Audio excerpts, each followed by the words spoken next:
What? What? What? What? What? What? What? What? What? Why can't you? Why can't you? Why can't you? My time. Why can't you? Why can't you? Why can't you? Watch it. I did not. Yeah, I will see it on the news. Why can't you? I did this. Why can't you? He's a real stiff. He's a real stiff. It's got like reverb on it. He's a real stiff. It's just yelling into the void. Good morning, good afternoon, good evening, and good night. See you later, guys. But welcome to an early edition of the Headliners because it's daylight saving times here in the continental U.S. Unless you're in Arizona and you're some fucking sun worshipping weirdo. But I know our friends across the pond. It happens in 2 weeks. We have the internet, we have jets, we have all these things, and we can't figure out that everybody should do daylight saving time if you're going to do it on the same calendar week. Yeah, we should all agree on when we're doing this. I know that America likes to change things around all the time, but there should be like a UN declaration that daylight savings time needs to happen at a certain time on a certain day, and we all just need to agree to that time and day. We'll wait a week and they can move up a week and we're all good. Yeah. We'll meet you in the middle, but having it be 2 weeks separate is some of the dumbest shit I've ever seen in my life. Or we just get rid of the whole thing altogether. I was just talking to some friends. We should just all use UTC. Yeah. Don't convert anything. Just if it's, I go to work from 3 a.m. till noon, or you know what I mean? Whatever it doesn't matter. All these numbers are made up. Yeah. Time is a social construct, guys. Correct. We made it up. It's fake. Time is fake. You heard it here first. Time is fake. Money's fake. Government's fake. A lot of fake shit out here. No, a lot of fake stuff. That was a lie. Billy. PC. What up? Miss Gina. Adam. Person impersonator. Wow. Okay. We got a runner. Go! Freeze, sir! Freeze! So a lot of stuff happened over the weekend in our personal lives, but that's none of your fucking business, you little rats. Yeah. Yeah. Because the real ones know. The real ones know. Emojis coming soon. Yes, one of them is unfortunately a posthumous emoji.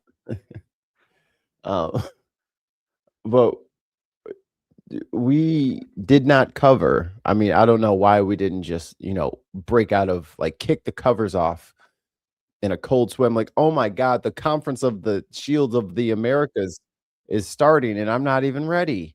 I didn't get my fucking patriotic flag. I didn't get my patriot popcorn. So we're going to check out some of this. We didn't get any timestamps and I didn't find any decent summations. So we're just going to butcher it. Look at the parts that we want to look at and skip the parts we don't. To be honest, Mikey, We do not care.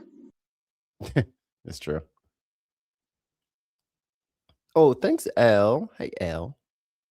Yeah, the vertical chat will be for the trolls, and the real ones, please head over to the landscape where you are protected by a 1 minute buffer. So if the trolls want to troll you over there, they're going to have to subscribe and wait 1 minute, and then they can troll.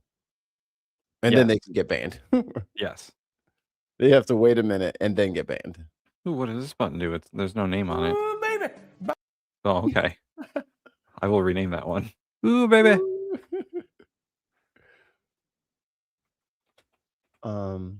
She better not wake up. As soon as I start the show, she wakes up. And now she's back. Hi. Yeah, let them stew for a minute. Let them think up something smart to say for once. Instead of the dumb shit they usually put in our chat. Dumb shit that just reflexively fucking volleyballs out of their mouth straight at us. But let's check out this Shield of America summit, and then we'll get into the war.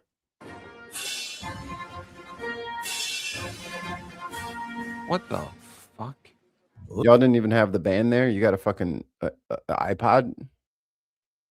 Yo, Cool. is Trump like low key starting Shield? Is that what's going on here? Is this like the origin story for Shield? He's not fucking Nick Fury.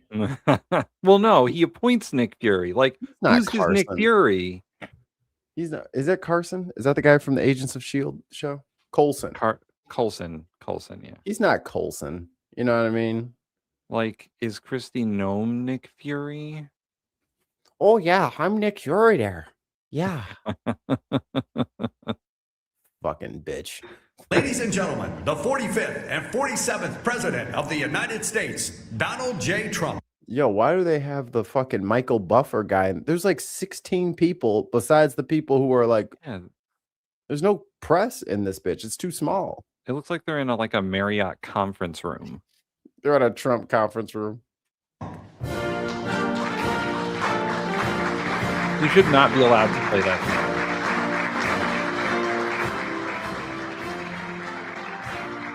game. He just farted.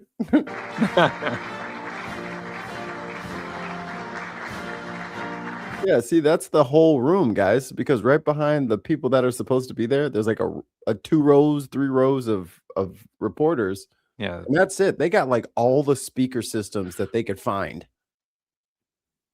Yeah, they not too many people. Lightly attended, we'll call it. Lightly attended. I don't know if Disney can afford me, but hey, they can try. You know what I mean? Like they could put it out there. A Shield show, young Nick Fury. Ooh. I'll go talk to Samuel L for tips. I mean, it's probably going to be Michael B. Jordan. You ain't lying. It was so give it to him over me. He's too straight laced. I know. Well, thank you very much. It's been a pretty wild time, but it's going very well. What you mean? What's wild? It's wild because of you. You're the one that's acting crazy. And then everyone's like, oh, man. And you're like, oh, it's pretty crazy out there, guys, right? It's because of him. Who the fuck is texting POTUS to this number? Are you kidding me? I bet you that's a scam. I can guarantee you they're going to ask you for money. 100% they want your credit card information. This is scam likely the fucking presidency. Send you to the Trump fucking merch store. You know, you're going to need 10 hats, $40 a piece. Well, sit down, please. And tremendous progress I am. has been made, as you're probably seeing just by watching. We're doing something. I built. What color is he today? What is this? That's like a bronze. Trump's a redhead today. They put the bronzer got in his hair. That's what happened. The bronzer got in his hair. They mixed up the bottles they were spraying his ass with. They're like, oh, that's the hair color, stupid. I'm surprised they don't have like just a giant 2 and like big stamp they do on him every day. Like just bam, and then he's good. Dude's back there with that fucking graffiti gun, like doing a shot. The military and rebuilt it, and His hair looks like an old lady. He is an old lady. made it really strong. And my first administration, along with a lot of other things we did, we had a great first term. Oh, I love really, Tesla. He's congested as shit, huh? And now we're using it. Unfortunately, we have to. But you see how great it is. There's no. He's like military Mr. it Burns on from The Earth, not even Simpsons. close. They got to put like a cocktail of medicines in him every day just to keep him You alive. see the result. They forgot the It's, Zyrtec. Amazing. We've knocked out Hey, we 42 Shazadi. Navy ships. Some of them very large. Paid by in numbers. 3 days. That was the end of the Navy. We knocked out their Air Force. We knocked out their communications, and all telecommunications. Tell me about is it. gone. Tell me How about they it. communicate, but I guess they Thank you will for your figure question, Senator. something out. It's not working out too well, and they're bad people. They're just bad people. when you look at October 7th and Everyone's beyond bad October people to 7th, him. look at all the killing that they've done over the years for 47 years. Hey, remember when Hamas blew up that Israeli school with the Tomahawk missile? Right, exactly. Oh wait, that was us. Yeah. And this had to be done. They were very close to a nuclear. We're gonna free the Iranian people by blowing them into a million people. Like, what are you talking about, dude? He's looking No one down the believes end this. of his little nose. I mean, he truly looks discolored. Like, I thought it was a He filter does. issue. They spray So- painted him wrong. So, I mean, this once again, he hates artificial lighting. His makeup's not made for artificial lighting. We should have. It's made for he's more of a natural lighting guy. Like it's, I told you to cut a hole in the ceiling so I could get some get a sunlight in there. Where's the skybox? Yeah, get a skylight. Yeah, get a skylight in this bitch immediately. Weapon. They would have had one if we didn't do. We will be watching B2 closely. Hit Midnight Hammer. Oh, and also, I thought Midnight Hammer destroyed all of the nuclear capacity. Yeah, I thought that we fucking got rid of their nuclear capacity for years and years and years, and all of a sudden, they were 5 minutes away from a nuclear. If we didn't bomb them immediately, Wasn't that like 2 months ago? yeah, Like, do you think was- they rebuilt that shit in 2 months? It's probably Or- not even done cleaning up the rubble yet. I mean, you're saying they already or built a better facility that's faster than the last one? or they dropped that fucking Moab for no reason. Bro, it was 6 people in a mountain retreat, and he blew up the whole mountain. It's like, brother. First of all, don't be killing other countries' leaders because you make power vacuums and you make things ultimately worse, as we can see. But dude, don't be wasting our fucking tax money like that. They would have had it 8 months ago. They would have had Did he it just fucking Mitch McConnell? Hold on. one if we didn't do our B2 hit Midnight Hammer. They would have had it 8 months ago. He's They would have not had well. a nuclear weapon, and they're crazy, and they would have used it. So we did the world a favor. Oh my god. Y'all talked about Biden. Yo, get grandpa out of here, man. He needs a nap. man, Get grandpa not out of doing here. great. Like if you compare this Trump to Trump like 4 years ago or whatever, like say 2022 Trump when he announced he was running for president again. Or first debate Trump when he was yelling at we're not Marco Rubio. We're not even talking about that long ago. Right. He has a completely different level of energy. And his vocabulary is incredibly reduced. Well, they had him on uppers that whole time. Yeah. He was doing that debate with fucking Hillary. I think they had him on uppers for the State of the Union for sure. Yeah. There's no way a dude can speak for 2 hours and not like fucking be 80 and not pass out. Okay. We got our first one. I don't favor Trump. But you guys offer nothing. Do you offer anything? You guys are making fun of his looks while you drink your Coke. Actually, sir, this is Liquid Death, Ooh. iced tea. And this is coffee. So you I also missed. have some iced coffee. You guys should run for president. You dorks are no better. You suck. Hey, Hey, man. motherfucker. Listen, I'm not in the greatest mood today. But Uh-oh. motherfucker, I've run for office. What have you done with your fucking life? And it sounds like you want to donate to our political campaign. Yeah. So if you want us to I'll run for need president, that's fine. text POTUS to 45470. Yeah. Buy all the merch. Buy all the merch. He has permanent sundown syndrome or something. Yeah, man. And Yeah, and man, hey, he's okay. okay. Thanks, Thanks, buddy. motherfucker. Oh, Gina, thank you for the 6 months. You're the best. Thank you so much. This guy thinks we should run for president. And hey, that's fine. That's fine. We're gonna run. It's fine. And when we make when we make your life better, and then you come back on the show and you say, "Hey, I just want to say sorry from before," I'm blocking your ass. And they said, well, how are you doing on a scale of 0 to 10? I was wrong. I changed my. Get the How fuck are out you of here. doing with the attack? And I said, about a 15, I would say. with 10 being the best. I can never tell, and for Hoppin 88, I can never tell if Trump is on script or off script.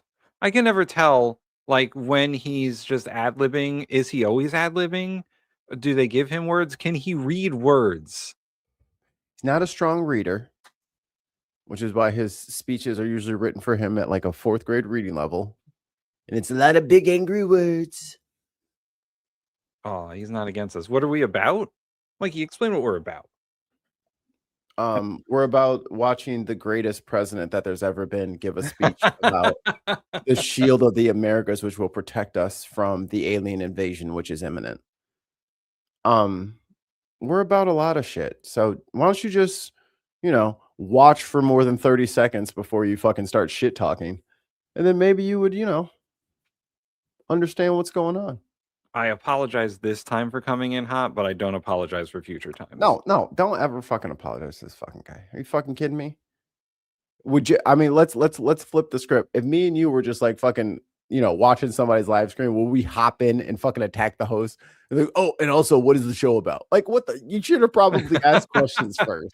You guys are just making fun of Trump. What is the show about? What does it look like it's about?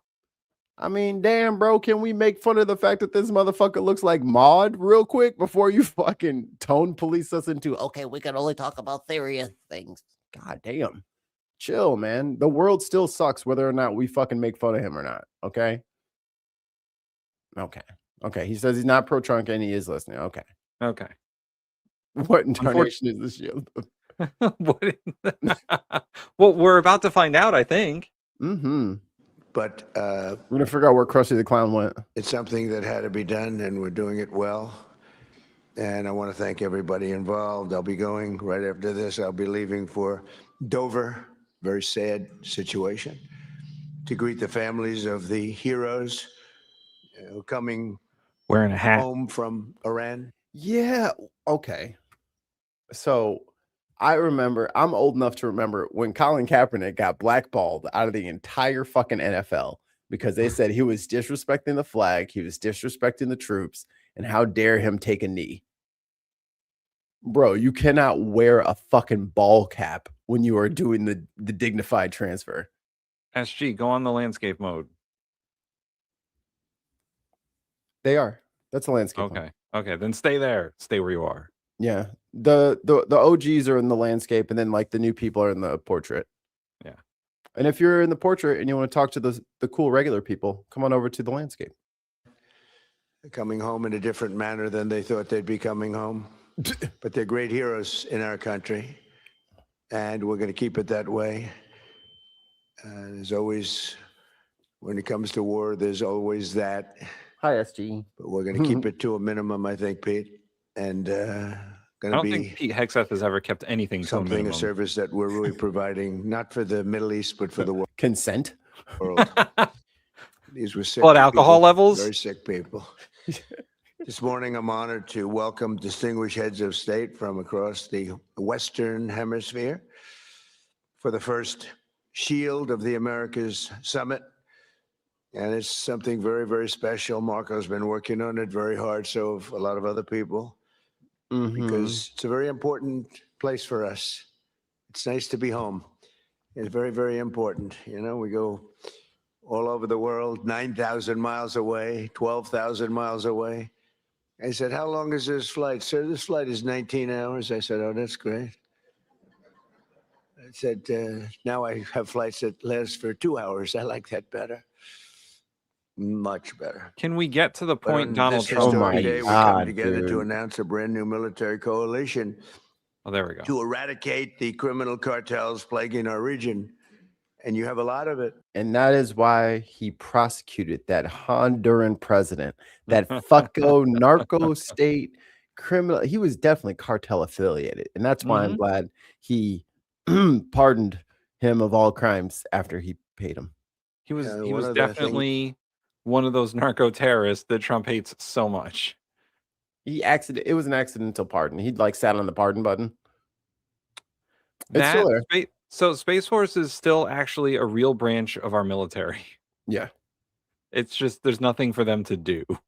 They think Those are the dudes who are like, look, I want a real investigation on UFOs. And then they all go up there with their fucking pictures of balloons against a fucking ocean background talking about some, there it is. There's the Tic Tac. That's it right there. Knowing damn well it's their own missiles that they're recording. It's like, dude, stop. When we were talking backstage, you were telling me the crime, the cartels, and we're knocking the hell out of them where we can. We're going to go heavier.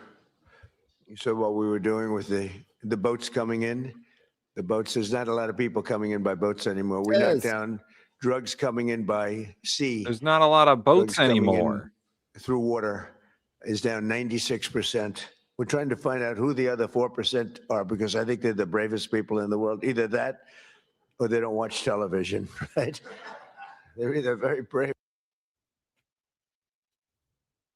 Made up statistics about made up people. But you blew up real fishermen. Yeah, no, he blew up real boats. They never confirmed what they were. Trinidad Tobago has said shit at the UN. Fucking Colombia has said shit at the UN, because not all those people are drug runners, dude. You can't just blow up everybody in a boat. Also, it's a war crime to do the double tap thing. I like how he brought it up, forgetting that it was a war crime. But they're not watching. But we're calling this military partnership the America's Counter Cartel Coalition. And that's what you need. In the You have chat here, someone cartels. said Space Force is actually seem to needed. grow I in- agree that Space Force is needed. Because in the future, in the modern age, when everything's run by AI, someone's gonna have to stop the fucking what was it called from Terminator? Oh, Skynet. Yeah, someone's gonna have to stop Skynet. We might as well have Space Force to do that. Unless they're making lightsabers, I think Terminator's whooping our ass. Question for the chat: how fast can we start lightsaber technology, and how much would you be willing to pay for your own lightsaber? Because I think there's a lot of tech companies out there that are close to Terminators, and it's not great. Yeah. And they're like ironically doing like, oh, it'd be bad if this turned into like, you know, like whoever, like Boston Dynamic or whoever, knock it off. They're like fucking pushing it and fucking right, hitting it with a broom and shit. I'm like, they're gonna record this shit. You know what I'm saying? They're gonna find this. They're gonna find this tape. Please, don't do that, please. This region unbelievably rapidly has to do with drugs largely. Earlier this week here in Miami, Secretary of War Pete Hegseth, who's right here. Pete, you are fantastic, doing a great job. We're proud of you. And representatives of 17. Thanks, Dad. No one's ever said that about me. No one's ever Different told me they were nations proud of me. Not even Roger when we Ailes. entered this new alliance. The heart of our agreement is a commitment. Just think 2 years ago, or yeah, 2 years ago, that motherfucker was working at Fox News. Oh my God, man. Not even a main host. Tucker never told me he was proud of me. I never heard that from Hannity. To using lethal military force to destroy the sinister cartels and terrorist networks. Oh no. Once and for all, we'll get rid Oh of them. no. We need your help. That means we have time. That means we have time to prepare. We'll be grizzled old men for that. We'll be grizzled old men with long gray beards. I don't know. I might become one of those fucking survivalists, man. Just fucking build a bunker somewhere. Okay. Small tangent. I promise this will be quick. I have been saying for better part of a decade, when the zombie, because you know, originally it was the zombie apocalypse, and I'm like, when the zombie apocalypse kicks in, I want to be in like a decommissioned missile silo. I can just have a hatch on the top or whatever. It goes down maybe, I don't know, 10, 15 stories. You know what I'm saying? And then you can just put like bottom level swimming pool. Level above that, bowling alley. Level above that, movie theater. Level above that, you know what I mean? You could just build in a superstructure and just kind of like, or I could like leave some gaps. We can play kickball. You know what I'm saying? We could have a whole baseball diamond. We could do all kinds of fun shit. I have some good news for you. That exists. I know. So I've seen one of them crazy house shows where someone was like looking to buy a house and it was like, you're stepping on my lead here. oh, sorry. So but yesterday I'm eating lunch with the wife at the kitchen table. We're both scrolling through shorts on our phone because that's what millennial married couples do. Yes. And I can I shit you not, I saw the most beautiful old missile silo. It was only like the top couple levels or whatever, and the rest was like filled in, I guess. Yeah. But bro, I'm talking. They had a cool like Hobbit pull door, and then like it looked out over like this beautiful landscape, and then like the bedroom actually had like a skylight, so you could look up in bed and see the fucking night sky. I was like, I mean, was told I was crazy for wanting to live in a decommissioned missing silo, and here Airbnb has fucking taken it to like level 100. that skylight ain't going to do you much good when we have to block out the sun to stop the solar powered robots from killing us all. I don't think they'd be solar powered. I mean, it depends on what dystopian future you live in, but originally the Matrix robots were solar powered. Oh. And in the beginning, they talk about how they had to black out the sun to stop their power source, and then they turned humans into batteries. That's not bad. Yeah. That's not bad. I like it. It weaves. It weaves nice. Because I would figure that the robots would just want to run on like coal. Well, American robots would want to run on coal. No. All of them. Because what the fuck do they care about the environment? I suppose that's true. You know what I mean? But And burning gas and shit. Like, I think fossil fuels would be the robot way of like getting to fusion. They'll just use as much coal as they can until they get to fusion. Yeah, I mean those are the two options, right? It's fusion or I think solar power. Like if the robots run on the sun and they can store power, then they'd be unstoppable. See, that's our problem too, is we can't store massive amounts of electricity like we want to. We can, but we have to put it in a car that weighs 6,000 pounds. Which is why the fucking Terminators will probably run on lithium-ion batteries for a while. Yeah, but after they charge like 3 or 4 times, it just won't. You don't get all the way back up. You know what I mean? It just doesn't do it. All right. Distraction ended. Tangent over. You have to just tell us where they are. We have amazing weaponry, as you probably noticed over the last short period of time. Oh, that's right. The Futurama robots run on alcohol. Yo, they just they come out of Kentucky first. Fucking moonshine ass West Virginia. Robots. The moonshine bots. Fucking 300 proof fucking alcohol. They're out there fucking with a still out in the woods with some banana peels. But I want to thank members of the coalition, most of whom are friends of mine. Few of them I just met, but most of whom are friends, many of whom I endorsed. Ellie, I'm picking And up they the took lead that now. endorsement and they went on to win big. I haven't had a bad endorsement yet, right? He says yes. He was happy. He was a couple of Yo, this is the fucking D&D we need to play. Moonshine Clankers, where people have to go through our dystopian future and run from the fucking hillbilly ass robots that have taken everything over. Yes. Somebody write that down. That's going to be that is going to be the greatest 5e ever. We'll make Ollie run it. points down and went up like a rocket ship, right, in Argentina.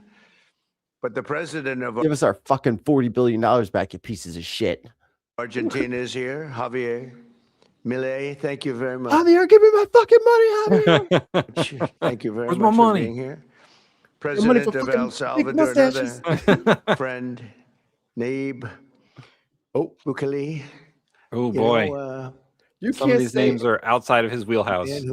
We've gotten that's the CCOT guy. He couldn't say his name. very close to. I saw him as a young man my first time. You were young and handsome. Now you're older and handsome. Hey, brother, I'm from Tennessee. I know my hillbilly. You're older and handsome. But he runs a good operation. That's all I care about, right? when I first saw him, I said, he's too young. And then I saw the job he did. I said, well, I guess he's not too young, because I was young and did well. But you've been a great president, and we appreciate the relationship very much. The horrible president of El Salvador, he is heaping praise on. Like, I know Trump likes to be close to power, and he feels like, this need, like, even with Zoran, he had to like come to his senses and be like, oh, I like his swag. And then he was fucking pulled out the Dwayne the Rock Johnson turtleneck jacket combo with the with the ascot. Like, he likes being around people he thinks are popular and that are powerful and brutal by proxy. And it's just kind of like so weird that there's like a whole line of them, and he's just gonna go down the line as the fucking president of the United States I know. and fucking stroke their fucking egos. Like, Bush would never, Reagan would never. You know what I mean? Like, what fucking self-respecting Republican is gonna run around and fucking praise the leaders of these, in his words, shithole countries? Right. And like, not that any of these other presidents were any better at South American politics or Central American politics, but this is inviting everyone in, regardless of how good or bad they are. Yeah. And I know that Reagan and Clinton and further back, instead of trying to invite everyone in, would try and regime change some of these countries or use the CIA to destabilize countries and Iran Contra and all that stuff, right? The problem with what Trump is doing here is he's assuming that everyone on the Western Hemisphere is on the same page with him. And they're just not. Not even Canada is on the same page with him. What? I mean, he could have brought Maduro. He could have. Oh my God. It would have been hilarious if he was like, and Maduro's here too. Yay. In a cage in right. the corner. In one of those pinstripe jail suits from like 1950. What a hammer and rock. We brought right. Exactly. A big old iron ball chained to him. Like, there would be one more leader here, but I fucking kidnapped them and put them in prison. Like, what is he doing? President of Paraguay, Santiago Peña. Thank you very much. Thank you very much. President of Ecuador, Danielle Noboa. Why did they even show up to this? Thank you. Thank you, Danielle. President of Panama.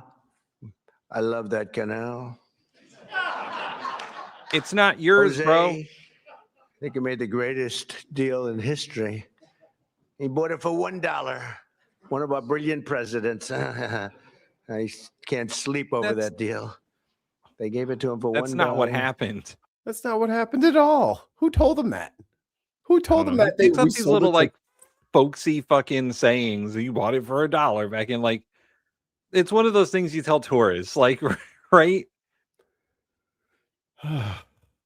One of our presidents, they bought the Panama Canal. They sold it for $1. He's like the grandpa that goes on like the class trip and then has his own version of history that he has to, comment after every plaque he reads.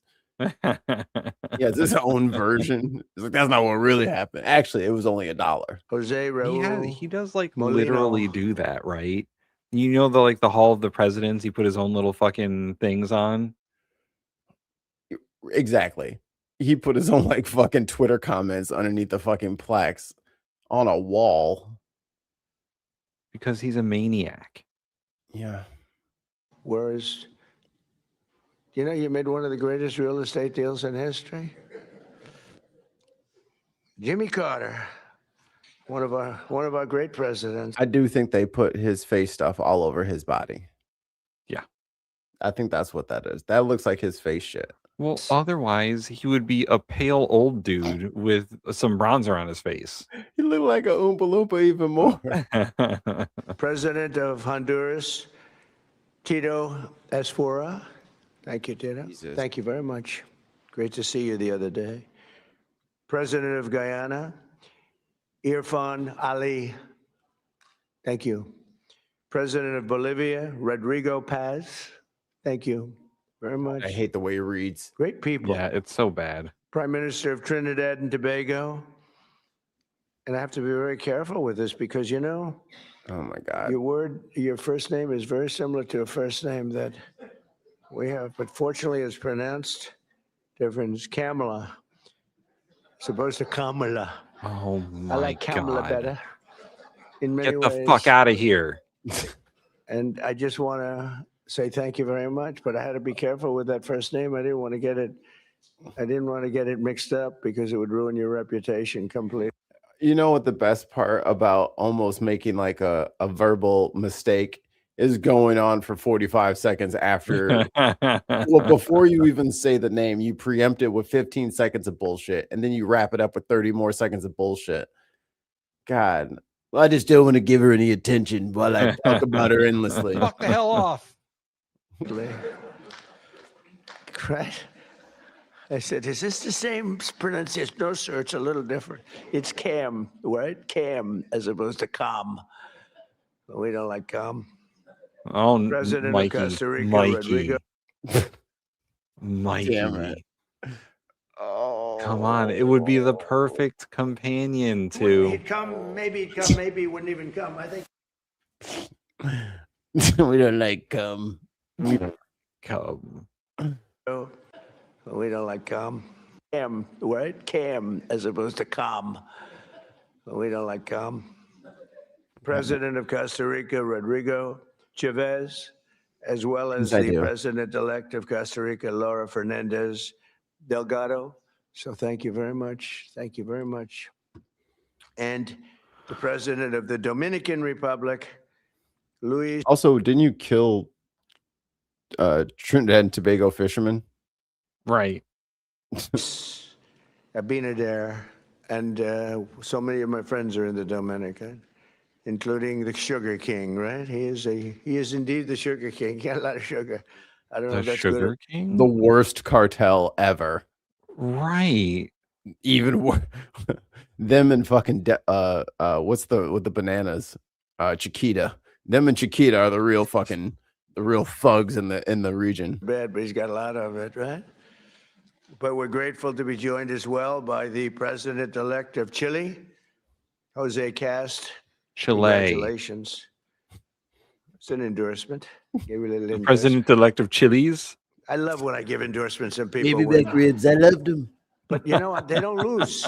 You know, I don't know. I guess it would be illegal. Could you imagine if I could say they spend millions and millions and millions of dollars on a campaign? They're losing. And they beg me for an endorsement. I give them an endorsement. They win by 30 points. And I get nothing. If I could sell that, is there a way? Do we have any of our legal people here? Little Marco's close You enough. cannot Is there do a that. way That violates campaign finance law. Not that it matters to Donald Trump. Not that it matters to anyone anymore. I mean, But you're not. Yeah. That is called quid pro quo. He asked the question, so I think the question begs an answer. Nah, motherfucker, you can't do that. That's highly fucking illegal. You can't sell your endorsement.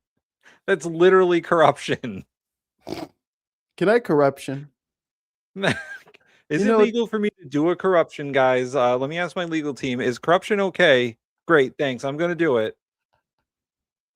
You know why is corruption illegal?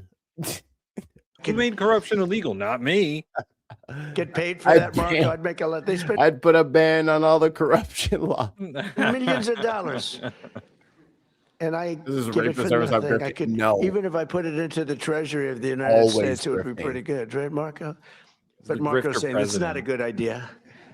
Now, Call him Little Marco again and insult him. but it's an honor to do it. It's an honor to have that power where I can endorse somebody, and even in foreign countries. Here it was we had one in this week, All the 124-0. Stateside people that with he endorses endorsements, fucking and get so shit that's good. But canned. now I'm So. doing Yeah, they're foreign getting countries all of a sudden. Say, sir, destroyed would you right endorse now. me?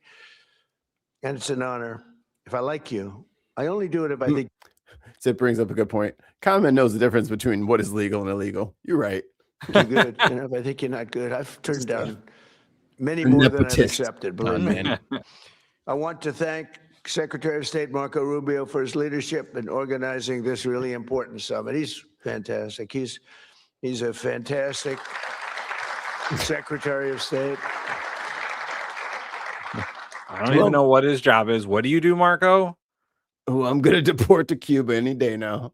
Thus far, look, we've had the most incredible year of any president, I think, by, I ended 8 wars. We're not going to go into it too much today, but what we've done is incredible. And we're going to be doing some incredible things together, because I look at our region, if I can call it that, as being very important. It's been abandoned by the United States for so many years. They went so far. We've been abandoned by the United States. What are you talking about, Grandpa? He thinks that because there isn't a Western Hemisphere alliance, which there's been economic alliances, NASA and then the UMCA, yeah, which he fucking made and then tore up. Like, who the fuck wrote this? Oh, who wrote this terrible USMCA treaty? I did. Be fired. That person should be fired. I don't know who appointed this Powell guy, but that person sucks. I had no idea that he was secretly sabotaging him all along. Damn you, Trump from 4 years ago. I forgot. Passed me really late a landmine for me there. Far away. They went to these faraway places where they weren't even wanted. And a lot of stupid people, really stupid people. But Marco is going to go down, I think, is the best. All right. We want to be very gentle with our friends, right, Jamerson? Deputy Secretary of State. Yeah, he's still naming everybody. We got to move on. How long is this? How long does he see? This is the problem. Question from the chat. Did we support Donald Trump in his first term? No. No. I have a sad Bernie Sanders t-shirt somewhere in my closet. Well, dust it off. We're brand new. And who's behind the curtain is Bernie to save the day. Bernie from the top rope. Another question from the chat from the Dark Lord Greg. Do-do-do. Did Canada show up to this little party? No. What about Denmark? No. I guess they're not part of S.H.I.E.L.D. So it says he's just ranting and treating press conferences like a rally. So he didn't stick to his score. Like, I think he really doesn't remember he's supposed to do different things for different kind of like events. Like, he's kind of like regressed. He only has one mode now. Yeah. He doesn't have one gear, baby. First gear only. He did have like I'm president mode in his first term, right? He did have the trying to be president stuff for a bit. And then, I think now he's only got one gear. Mm-hmm. And it's slipping and grinding, but it's still there. That clutch is pretty much useless right now. We can do it pretty easily. As part of our commitment to suffering with what's happening with the crime in the region. And I said, if we ever come back, we're going to eradicate there's some asshole blowing up boats. And I'm going to work with you. Yeah. If you want, we're going to do it. We can do it pretty easily. As part of our commitment to countering the cartel presence in our region, we must recognize arrest the CIA. Epicenter of cartel violence is Mexico. The Mexican cartels are fueling and orchestrating much of the bloodshed. Is Mexico and chaos there? in this hemisphere. I don't think Scheinbaum went. The United States government will do whatever is necessary to defend So the our only national North American security country and to that went is America. protect the safety of the American people. No, look, it's coming through Mexico. And I like the president very much. She's again, he likes people who are popular and who display strength. She went in there and said, well, what if I called, United States of Mexico? It's muy guapo, no? Like, she was like in his ass day one. And since then, he's fucking left her alone. until they fucking took out those cartel leads because they sent aid to Cuba. How dare she? Yeah, how come Cuba's not there? Yeah, but I don't think it's like equal treatment across the board because Carney gave him the business, and Trump continually goes after Canada. Yeah, because he like called upon like international law and like his responsibilities as a president and like how he's doing shit wrong. She was just like, no, fuck you. Very good person. She's got a beautiful voice, a beautiful woman.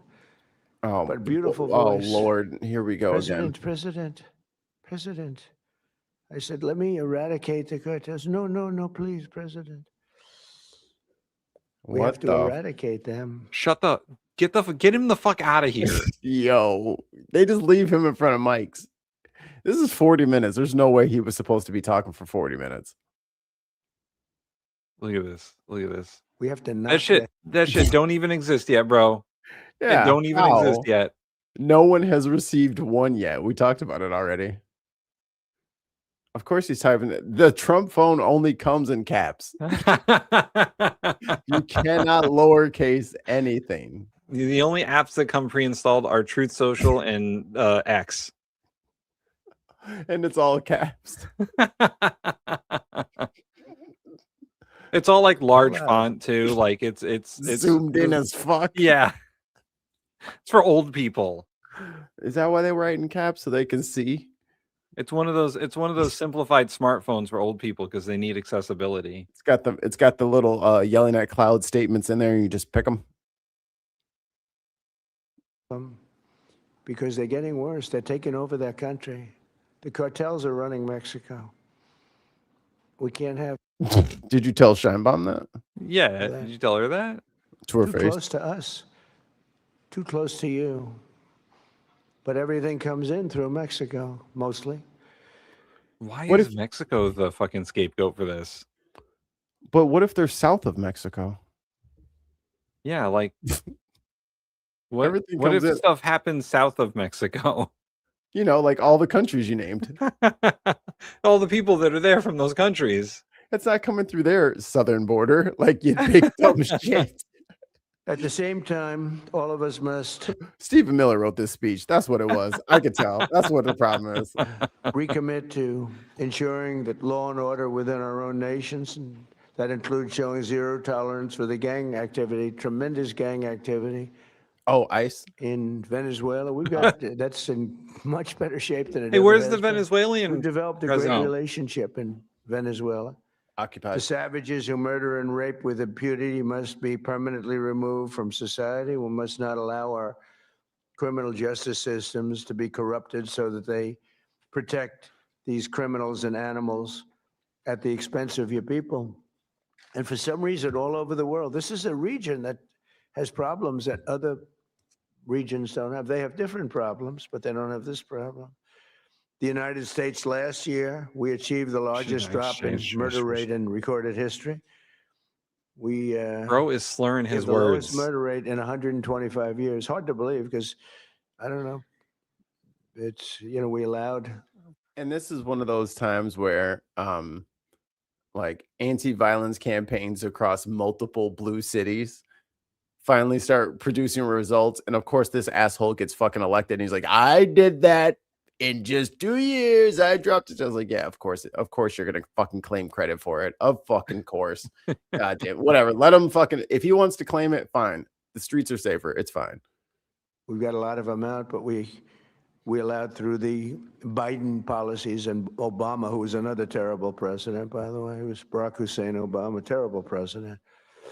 He was a divider, great divider. I call him the Great Divider. Yo, that's a great fucking like Call of Duty name. You know what I'm saying? Trump doesn't know. Maybe he doesn't know.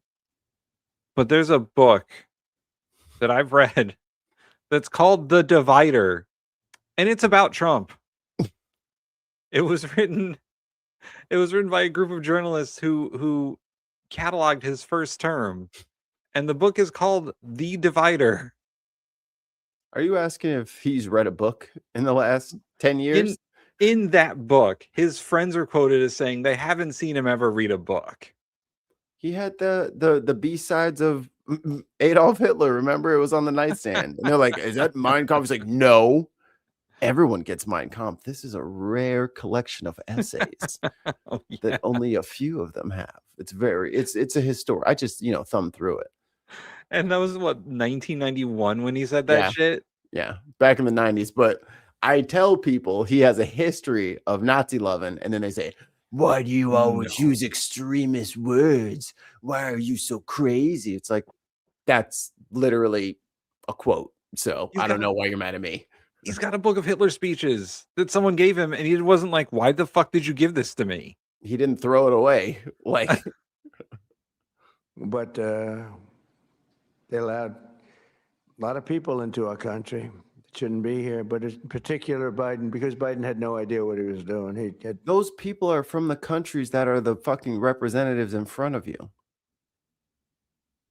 Like, they're from El Salvador. They're from Guyana. Like, they're fleeing those people that you're talking to. How does he not know? he had no I don't clue. know. It was being run by whoever got near the auto pen was running the country. He was the auto pen president. And frankly, they let at least 25 million people come in to our country, some from How did it go from 10 to 25? Well, you see, at the beginning of his campaign, it was 10 million, and then it slowly creeped up to 22 million, and I think it's gone up to 25 million recently. Like, where does this? It's inflation.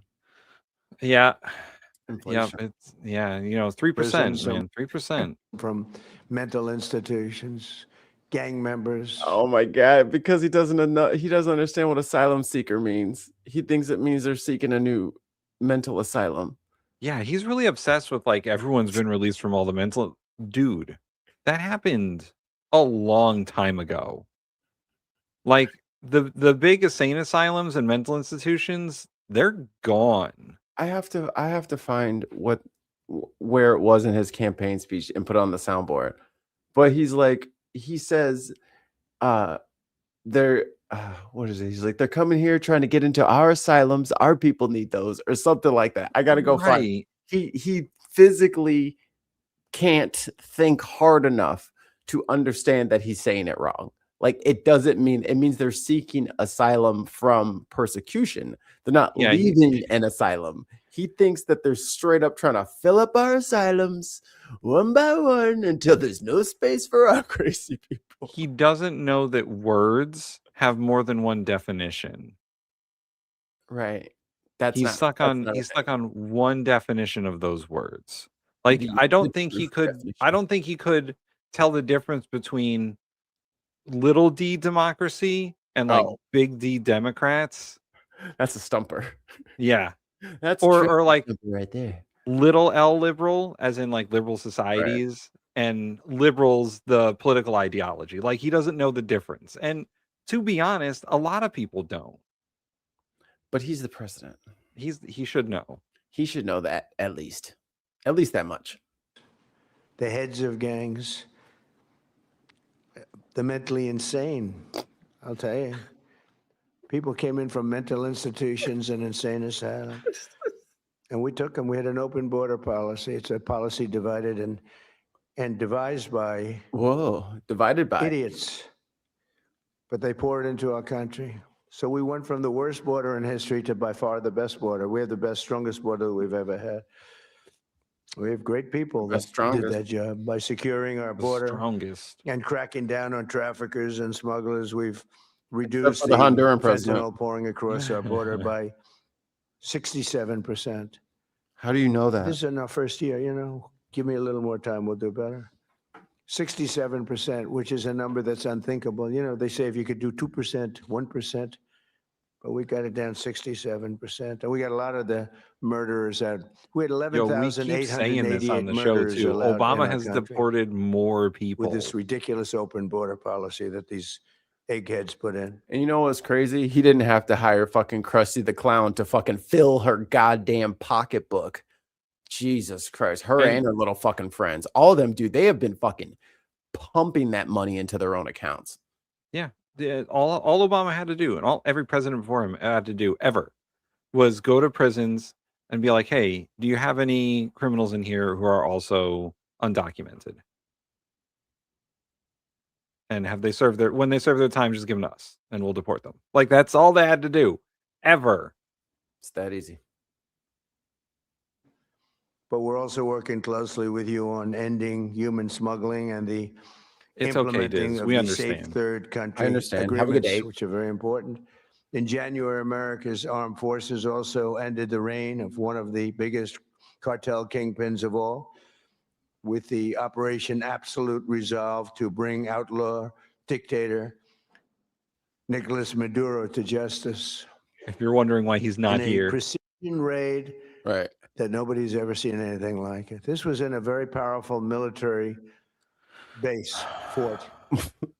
And they went in and they took him out and they got him out, and people couldn't believe it. They couldn't. I love believe how it. Trump We has were to right read into his the heart. Wikipedia page every speech he does. He's like, I did this and this And it and was this and nasty. this and that It and was- this and that. It's about 18 minutes of pure violence, You know what I'm saying? and we took him out. We lost nobody. Not one person was lost. Not one aircraft or no military equipment. Zero. Dark Lord Greg with the 2. He's looking down the end of his little nose. Some speechwriter snuck in 6-7. I bet you know what? That's probably Stephen Miller too. He's probably like, you know what? The kids will like that. Bro, people have never seen anything like it. And you're talking about into a military base with a lot of soldiers, good soldiers. Since that operation, we've been working closely with the new president of Venezuela, Yeah, they're good. Very good. Very good. Very good. He's like fucking Smeagol, dude. Delcy I Rodriguez, know. who's doing a great job working with us. I mean, she's doing a great job because she's working with us. If she wasn't working with us, I would not say she's doing a great job. In fact, Oh my if God. she wasn't working with us, I'd say she's doing a very poor job. Oh my god. When does it end? When does he stop? That was possibly the stupidest fucking sentence I've ever. It's like a run on Inception. Operation, we've been working Weirdest closely pivot of with the all time. Like, what are you talking about? president of Venezuela, Are you- Delcy Rodriguez, who's doing a great job working with us. I mean, she's doing a great job because she's working with us. If she wasn't working with us, I would not say she's doing a great job. In fact, if she wasn't working with us, I'd say she's doing a very poor job. Unacceptable. No, but she's doing a great job, Marco, right? And gets along great with Marco. This is a hostage situation. We're taking out tremendous amounts of oil. They're making more money now than they've ever He told them made. they were going to get Maduroed if they Ever didn't made. show We up. have the big oil companies in. They are making more money. We're getting some. They're getting a lot. They're making more money now than they've ever made in the history of their country. Can you imagine? Who? And it's being spent properly, and they're watching it closely. And I'm pleased to say that this week we have formally recognized the Venezuelan government. We've All the leaders. There must be people who thought about being in jail like Maduro, because he doesn't have to sit through being spat at while being tortured by a senile idiot. Oh, actually legally recognized them. We have also just reached a historic gold deal. Mikey. He just said that he recognized the current government of Venezuela as legal. oh, that's quite an announcement. It's the same government, just minus Maduro. No, it's not. Maduro, that it was a cult of personality, Tim. You could say that he was the head of the snake. And once the head of that snake was gone, the rest of the snake just grew a new head. Also, our skipper put in the chat, I love how Americans sit in their homes and complain about the man that is making that possible. I pulled myself up on my bootstraps, actually. I bootstrapped that bitch. Trump didn't do shit for me. Man, what I remember when I was living out in the woods until 2016, and then Trump built a house. and said I could live in it.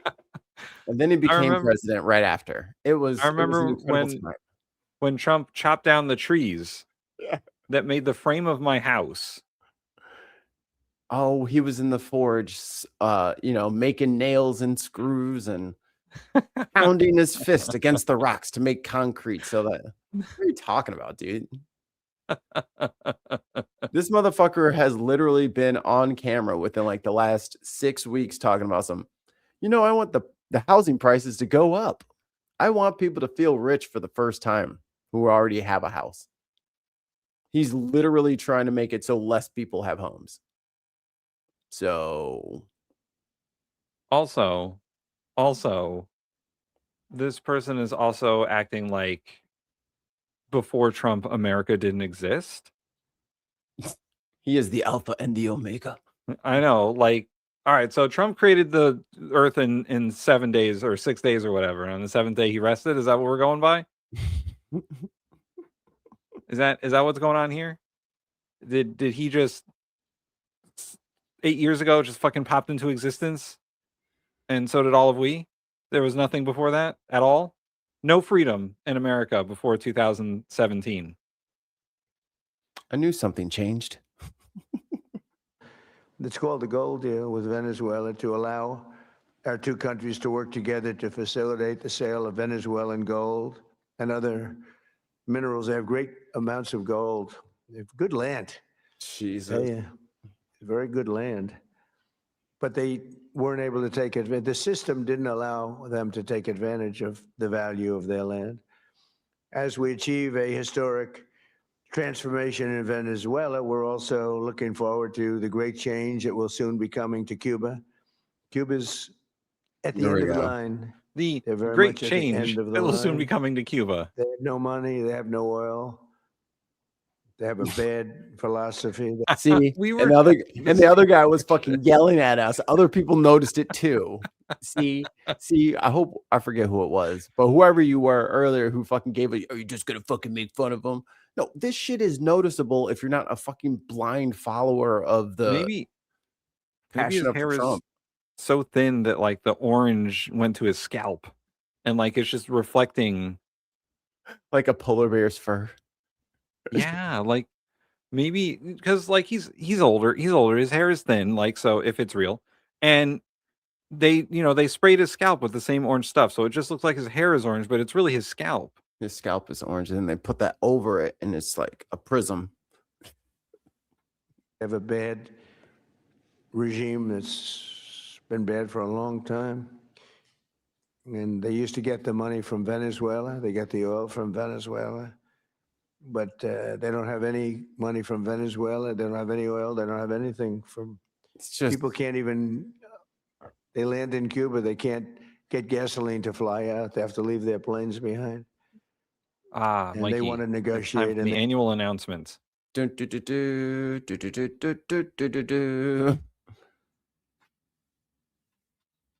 Welcome. You're in the wrong show. We're not here pulling for Biden or towing party lines or any of that shit. We don't like Joe Biden. We don't like Obama. We don't like Trump. We don't like Clinton. Are you trying to say that America's been doing politics wrong for our entire fucking lives? And all these guys just suck at varying different levels? Because they're all ass? They're fucking having an ass off to see who can be the worst fucking piece of shit? Literally leaving nothing for the generation behind them? Trump has done nothing in the last year and 2 months except for make things worse. He made things worse. Actively made it worse. He made things worse. Overall. Prove me wrong.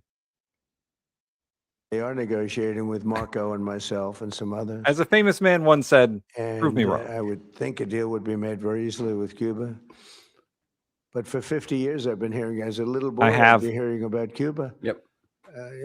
Cuba's a disaster. But I've been hearing so much about Cuba. But Cuba's in its last moments of life, as it was. It'll have a great new life, but it's in its last moments of life the way it is. You know what? You're right. I forgot about the 51st Oh, state. yeah, He that's has really true. taken care of the 51st state. Let's forget. Lest we forget. You know, and to be fair and balanced, TMCR, so has Biden. Oh, blank check. Blank check, both of them, and Bear- Obama. Bear hug. They Bear love hug. it. The bear hug diplomacy, they were calling it. Yeah. You are That's- daft. There's You not- are daft. not And you are a innate. real- You are daft and you cannot count. there is no American idiom or noun that we could call you. So you're just daft. It's just simply wrong. Cuba's in this last one. That's fucking cool. Like, all he had to do, like, this is in the thing that pisses me off is I wish a Democrat would like swing the hammer, not in the illegal fashion, but in a diplomatic fashion. Why the fuck didn't Obama lift the sanctions on Cuba? Why didn't Biden Right. do it? Right. This is the shit we're talking about. Like, all of these motherfuckers are on the same fucking team, dude. They're all on the same fucking team. And the Democrats, their greatest flaw, their worst attributes are that they will always say, oh, we're going to do this. We're going to codify Roe, or we're going to fix the tax system, or we're going to fix immigration, or whatever. And then they just don't. They just don't do it. Like Obama, you want to talk about Obama being a bad president. The worst thing Obama did was Obama. negotiate his own presidency into fucking oblivion. Right. He negotiated with Mitch McConnell instead of telling him what the deal was. Instead of fucking putting in some Kentucky Democrats, encouraging some campaigns on the Kentucky Democrats, making sure that the DNC has no interest in changing the status quo. Right. They're making way too much money right now. You know, he made a deal over, I think it was over a government shutdown, right? Because that's how we govern now, is government through emergency. Right. And he made a deal over a government shutdown to try and fix the debt, which the Republicans cared about at the time. Now they don't. And the deal they cared about when he was in charge. Right. And the deal was they would try and fix the budget, except they both agreed that if they couldn't fix the budget, then things would just be artificially cut. Like stuff would just be cut across the board. And Obama was like, yeah, sure, whatever, let's fucking do that. And then nowhere in that agreement did Obama say, but also we have to raise taxes. Oh, I forgot that part. I forgot. Guys, I flubbed. I was supposed to say, and then we'll raise taxes, but I was in such a tizzy in my head that I couldn't remember. You know who fucking raised taxes? Ronald Reagan. Ronald Reagan, Bush the first. These guys promised not to raise taxes, and then they had to because they realized that they fucking had to. Because at some point you can't just make an increasing number of the top percent of people pretty much tax-free. Like that has repercussions. We do have bills. Like, we have to pay for some shit. I'm not saying that everybody needs a fucking Lamborghini, but god damn, man, the fact that the fucking the veterans and the firefighters are out at the fucking stoplight with a fucking boot and a helmet to fucking collect money because they need fucking care for people. Oh, so and so's ladder broke and now he's fucking in the hospital, so we're just trying to get some money to get. What are we doing? What are we doing? No health care and people fucking collecting money for fucking charity. 500 to 600,000 Americans fucking going into bankruptcy from medical debt. What are we talking about? What are we doing? This is all stupid. We're going the wrong way. Oh, see, these people won't even admit that Trump is like bad. He's bad. He's bad. Yeah. Where's Trump on your list? If it ain't number 3, you're 100% cap, sir. And but our focus right now is on Iran, and we'll do that. I would say, what will you do? Take about 2 days off, Marco? Agreed. No, he will. Maybe an hour. He'll take take 1 1 for that. hour off, and then finish up again on Cuba. That'll be an easy one. But it'll be the entire region that we're doing that. Many of you. Bro, how hateful do you have to be to not let little Muslim kids watch Elmo? Brother, what's wrong with you? Little kids can't have Elmo and Big Bird? Damn, who hurt you? Jesus Christ. Get some fucking therapy. That's why when people go after like PBS or whatever, it's like, what happened in your life? You get made fun of for watching Arthur instead of Power Rangers or something? What happened? What did Mr. Rogers say something to you like when you were younger that you didn't like? I just thought Daniel the Tiger should have been a main character. I just think like, what is the problem? Franklin the Turtle got you upset. What's wrong? Gee, You've come today and they say, I hope you can take care of Cuba because you've had problems with Cuba, right? You mentioned. I was surprised, but 4 of you said, actually, could you do us a favor? Take care of Cuba. I'll take care of it, okay? Well, there's your problem right there. So if you 50, then you definitely enjoyed some goddamn Sesame Street. And Mr. Rogers. Who do you guys support? It's a field full of stinkers right now. There's some purging. It's not great. There's some purging and cleaning that needs to do. There's some progressive and reasonable candidates out there, but not many. To get my vote, you have to give a fuck about the people in your district. Yeah. Also, you have to care about certain like basic human necessities, Yeah. having people eat and have education and, fucking living. Dignity for fucking other humans, for fuck's sake. Not having people go into debt over healthcare, like that kind of stuff. While they get fucking government subsidies and they're still bankrupting people. Yeah. Make it make sense. So anyone that checks all those boxes, yes.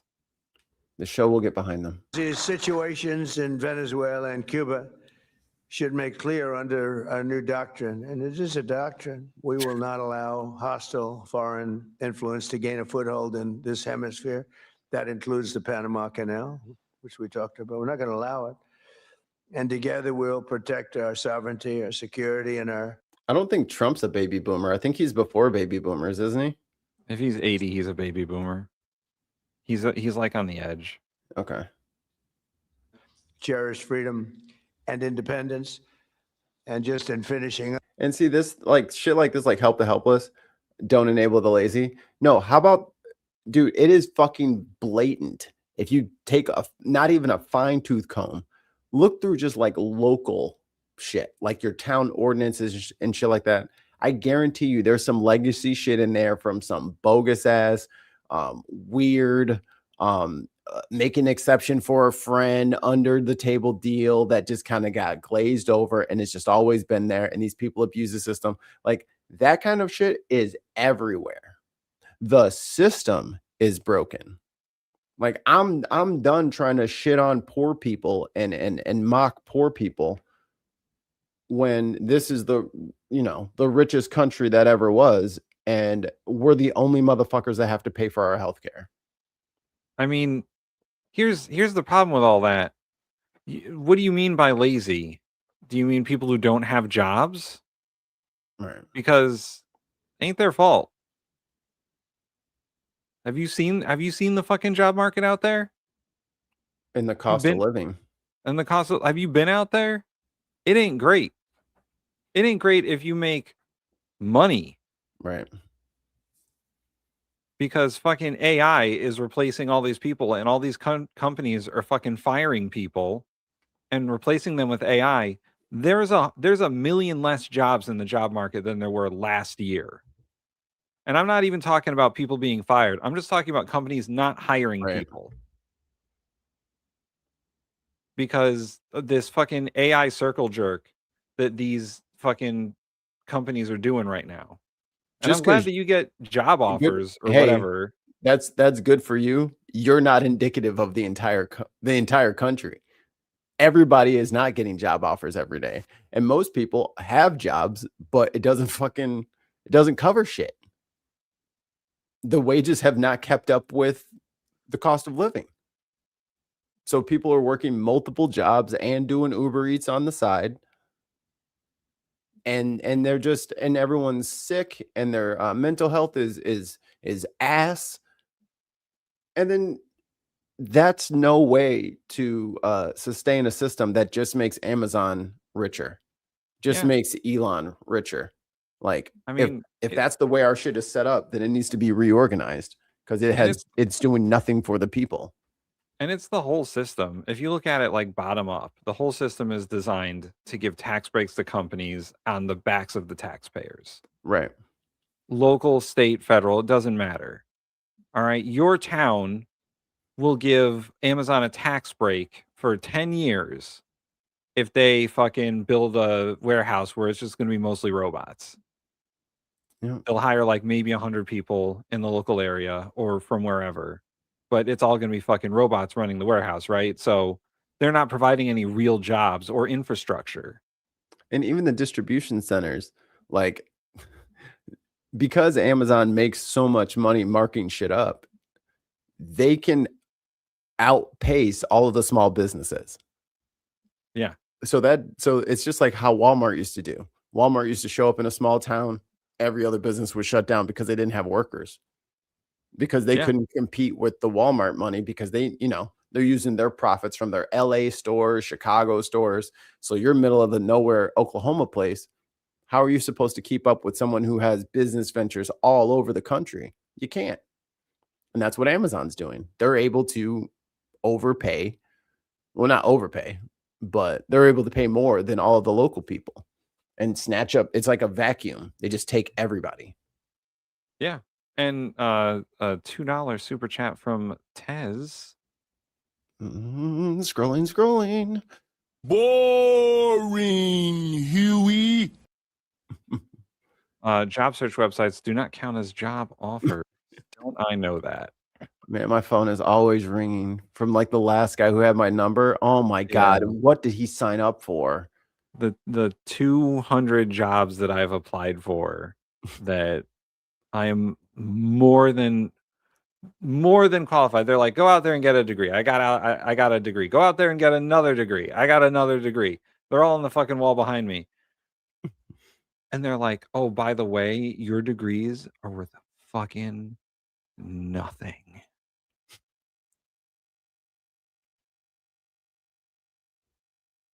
What AI is doing all the job searching. Right. You put your resume on Indeed or Monster or wherever it is now. It's an AI client that's looking through your resume for keywords, and it's going to, pick 20 people or whatever. I've been on both sides of it. I owned a business for a while. I did Indeed for finding employees.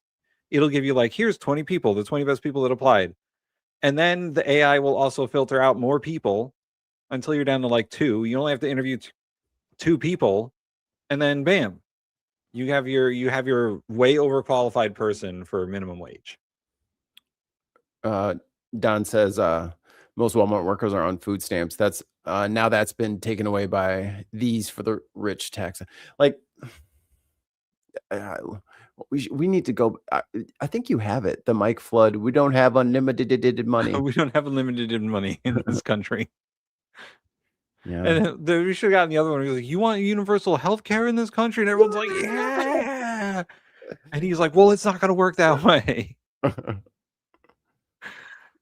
But you know what? This person actually makes a fair point, because that's what it's coming down to. Apollo, thank you. If you guys want to make some real money, then go to a trade school or to a trade union school. It'll take a couple of years. You'll get in. But you'll need 4 years to graduate. Our generation, millennials, were told to go to college and get a degree. Yep. They said all that shit is going to be by the wayside. So you need to get into computers. You need to get into programming. And that's what they said. And I agree that the trades are very useful skills. Plumbing, carpentry, masonry, all of it. Electricians. HVAC. I've had HVAC and even tech and like more tech things like Oh, IT autos. and whatnot. Auto mechanics. You have to be highly skilled to be an auto mechanic now because you're dealing with computers a lot. Yep. And you can charge an arm and a fucking leg to be an auto mechanic because what are people going to do? They're buying these cars that are loaded with software and computers, or as Trump would say, it runs on computer. Load the computer. I love Tesla. And I wholeheartedly agree that the trades have been ignored largely by our generation and subsequent generations because we were told to go to college. Yep. And it's something that the government should also be putting more benefits into going to these trade schools. There should be more encouragement, and also medical school, by the way. Yeah, I was watching Hasanabi yesterday, and he had a guy running in Florida. He had him on his show, and that's one thing that he was talking about free college is we need doctors and nurses deeply and badly. Yeah. So fucking free medical school for 100,000 people, so we can have some fucking physicians, so that the fucking physicians we have now are not either going into private practice to just make a buck and do what they got to do versus, people showing up at like a general hospital and having to take care of like 7,000 patients by themselves because they're the only ones on that entire floor. Mm-hmm. We can do better than that. So I think that you're right. And a lot of those jobs are kind of AI proof too. Like AI is not going to do your electrical work for you. AI is not going to mill wood or, do carpentry unless they start designing those Terminator robots to do that. Hey, if I had to fix my fucking like fuse box or something, I would definitely send a Terminator in there to do that shit. I'm like, here, you go touch it. Actually, let me get off this floor. I'm gonna stand on this wooden chair real quick. You go ahead and touch it. But I think this comes down to a lot of different things that just sort of fell away, starting probably with our generation or the generation before, like Gen X, where certain classes in school aren't taught anymore in public schools and in private schools. Like, unless you go to a trade school, which there aren't that many of, or a vocational school, right? You don't take shop largely. You don't learn about how engines work, like through hands-on stuff. Like you're not learning that unless you go to a school for that. And public schools have been cut to the bone. Right. You want to pull up your Hexeth thing there? Someone is awake. Old Petey Hegseth. I'll get him going. Petey Pablo. Yeah, he's less rambling, more angry. Oh God, I feel exhausted after listening to him for fucking 30 minutes. All right, I'll be right back. All right. I'll get the old Hegseth clip going here. Let's see. Oh, that's not right. Wrong playlist. Headliners. There we go. Did I put it on here? Hey, I did. Go me. All right. I did skip ahead a bit because they have a whole lot of nothing going on until Hegseth shows up, so. Sound. There we go. There he is. Secretary of Defense. Scott says it started in the late 60s with the outsourcing of industry in favor of services and money. And listen, a lot of that has happened, and it continued with Bill Clinton and NAFTA. People like to hail Bill Clinton and all this for having a great economy during his presidency, but it wasn't his doing largely. NAFTA really fucked us over, outsourced a lot of jobs, turned our economy into more of a service economy, and it's it's not great. And by the way, Trump didn't fix any of that. He didn't. His USMCA was basically the same trade agreement, only slightly modified. He still is for outsourcing of jobs. The only thing he did was make it easier to build factories in America, but he doesn't make it any easier to hire workers in America. There's no programs for that. You can build here's what happened. You can build between USMCA and probably the New Deal that he made with the North American countries and that big, beautiful bill. It is insanely cheap for a company to come in and build a manufacturing facility in America because they're 100% tax deductible now. You can take it in the first year that you build that building and get that equipment. It's not any cheaper to hire anyone in America. In fact, it's probably more expensive. And the problem is that these people are moving towards automation. They're moving towards AI, and there are less and less manufacturing jobs because of it. Now, certain manufacturing industries, that's probably not a problem. But when it comes to like manufacturing cars or other equipment, when it comes to, manufacturing computers and chips, that's all fucking robots, man. Those factories don't have as many people as they used to. So, I don't know. Like, it's not great. And people are not changing with the changing economy. I think people aren't accepting the reality that tech is creating. And government is always slow to react to these things. There needs to be re-education programs so that people can go out there and get different degrees and maybe go into trades once their jobs no longer exist. Because that's what's going to happen. Jobs are just going to stop existing. There's a lot of jobs out there that AI can do that people are doing right now, and they're mostly white collar jobs. I get it. But there's nothing to replace those people once they've been taken by technology. And that's always been a problem. It's been a problem in agriculture. It's been a problem in manufacturing. It's been a problem in tech. There are jobs that are AI proof out there. They're mostly healthcare and trade, or the trades, right? And somewhat in education. But people aren't accepting the reality that AI is presenting. And I'm not a huge fan of it because it's not good. We're being pushed a product that is just not good at the moment.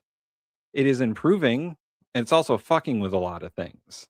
And I think companies are being pushed to accept AI as an eventuality a little bit before it's good enough to be that eventuality. And so fucking everything has AI in it now. Anyway.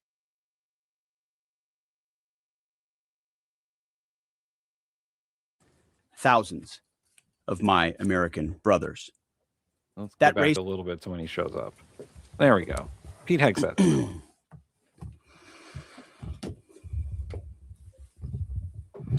Well, to our fellow Americans, brave warriors, and steadfast allies, good morning. As someone who led soldiers in the streets of Baghdad and Samarra, Iraq, and who trained counterinsurgents in Kabul, Afghanistan, and who still carries the weight of brothers lost to Iranian terrorist proxies, many backed by the same Iranian regime we're confronting now. This fight, Operation Epic Fury, it hits home. Our generation understands this fight. For 47 years, these barbaric savages in the Iranian regime have murdered our brothers in arms, my guys, your guys, our guys, through their terrorist proxies and cowardly attacks. Now they race toward a nuclear bomb to hold the world hostage. The Iranians have targeted and killed thousands of my American brothers. What nuclear weapon did that? I thought we blew up their nuclear capability, Pete. I thought you did that when you dropped that fucking Moab on them. What happened there? You didn't do it? That race to a nuclear bomb, President Trump will never allow it. Not now, not ever, not on our watch. The mullahs are desperate and scrambling. Like the terrorist cowards they are, they fire missiles from schools and hospitals. Daily Blase wants to know if Keg's breath is 3 sheets to the wind here. I don't know yet. We don't know. Greg says, Operation Epstein Fury going well? Question mark, exclamation point. Perhaps. Deliberately targeting innocents. Ooh, maybe. Maybe Daily Blase, maybe. Because they know their military is being systematically degraded and annihilated. Iran's neighbors, and in some cases, it's Pete Hegseth, their secretary of whatever. War, defense, something. That's who that idiot is. Former allies in the Gulf, they've abandoned them. And their proxies, Hezbollah, the Houthis, and Hamas, either broken, ineffective, or on the sidelines. Iran stands alone, and they are badly losing. On day 10 of Operation Epic Fury, we are winning with an overwhelming and unrelenting focus on our objectives, which are the same as the day I gave my first brief. Okay. Who wants to know if he gives those objectives or not? Because he hasn't been very clear on what the objectives are as of yet, and it's been 10 days. Here on Operation Epic Fury. They're straightforward, and we are executing them with ruthless What are precision. One, destroy their missile stockpiles, Ooh, their missile launchers, and their defense industrial base. Missiles and their ability to make them. 2, destroy their navy. And 3, permanently deny Iran nuclear weapons. Okay. So the first 2 are pretty straightforward. Destroy all the missiles, get it, understood. Destroy the navy, get it, understood. Those have sort of definitive answers, right? You probably know when their missile capability has been diminished enough where you could say it's been destroyed. Or you can tell when they no longer have naval vessels. But the last one, where they're like permanently get rid of their capabilities to get rid of or to produce nuclear weapons, is kind of meh. There's not really a timeline on that one there, buddy. Forever. It's a laser-focused, maximum authority mission delivered with overwhelming and unrelenting precision. No hesitation, no half measures. As President Trump declared yesterday, we're crushing the enemy in an overwhelming display of technical skill and military force. We will not relent until the enemy is totally and decisively defeated. But we do so on our timeline and at our choosing. For example, today will be yet again our most intense day of strikes in. But I thought the war / military incursion / use of force was ending soon. That's what the president said. Inside Iran, the most fighters, the most bombers, the most strikes, intelligence. If the president's like, "Oh yeah, no, we're ending it soon," and Keg's breath here is like, "Oh no, today's the most bombs ever dropped," and then tomorrow will be the most bombs ever dropped. And when is it going to fucking end? More refined and better than ever. So that's on one hand. On the other hand, the last 24 hours have seen Iran fire the lowest number of missiles they've been capable of firing yet. Just the bifurcation, just the trend lines that we talked about on our first briefing. You see, this is not 2003. This is not endless nation building under those types of quagmires we saw under Bush or Obama. It's not even close. Our generation of soldier will not let that happen again, and nor will this president, who very clearly ran against those kinds of never. No, he very clearly ran against any kind of war. If you go back and you listen to his campaign speeches, he said that he wasn't going to be involved in wars. He was going to be a peacetime president. He said we were going to do peace. Instead, we're at war with Iran. What the fuck happened there? What the fuck happened there, guys? Is this what you voted for? Is this what you're all about? Because he's getting you bogged down in the Middle East again. It's not just Iran. It's all these other countries too that are now involved because Iran shot missiles at them. There's a wider conflict now. Ending nebulously scoped missions. Those days are dead. Instead, we're winning decisively with brutal efficiency, total air dominance, and an unbreakable will to accomplish the president's objectives on our timeline. We stay locked on the target because here at the Department of War, that's our job. Now, the chairman and I, having just returned from Dover last night, our troops and their families and the enormous sacrifice that they make is certainly heavy on my mind. So I'll close with script. Who got jumped? We didn't get jumped. We started this shit. We started this months ago when we fucking dropped the biggest bomb we could on their, quote, nuclear facilities or whatever. We started it. They didn't start it. We did. We said, oh, they're days or weeks away from a nuclear weapon, so we're going to drop the biggest bomb we can to destroy their nuclear facilities underground. And then months later, when Israel's like, hey guys, well, we're going to go to war with Iran, so do you want in? We're like, sure, why not? Hey, Tim, I'm going to go beat up Mike Tyson. So I know you're going to have my back. So since you're going to have my back, why don't you punch him first? You know what I'm saying? Because then I am going to fight him, but you do punch first, please. You go be the bait. Okay. Everyone in the chat's like, why are you getting upset? Why? Because we're attacking Iran. Why aren't you upset that the peacetime president is at war? Without Congress. Without the consent of Congress or the American people. He just decided to do it one day. Because someone asked him to do it. Netanyahu called him up one day and was like, hey, we're doing this. Are you in or out? And he was like, we're fucking in, bro. So there's reporting in that Lindsey Graham has been he's been flying to Israel every 2 weeks for decades. Yeah.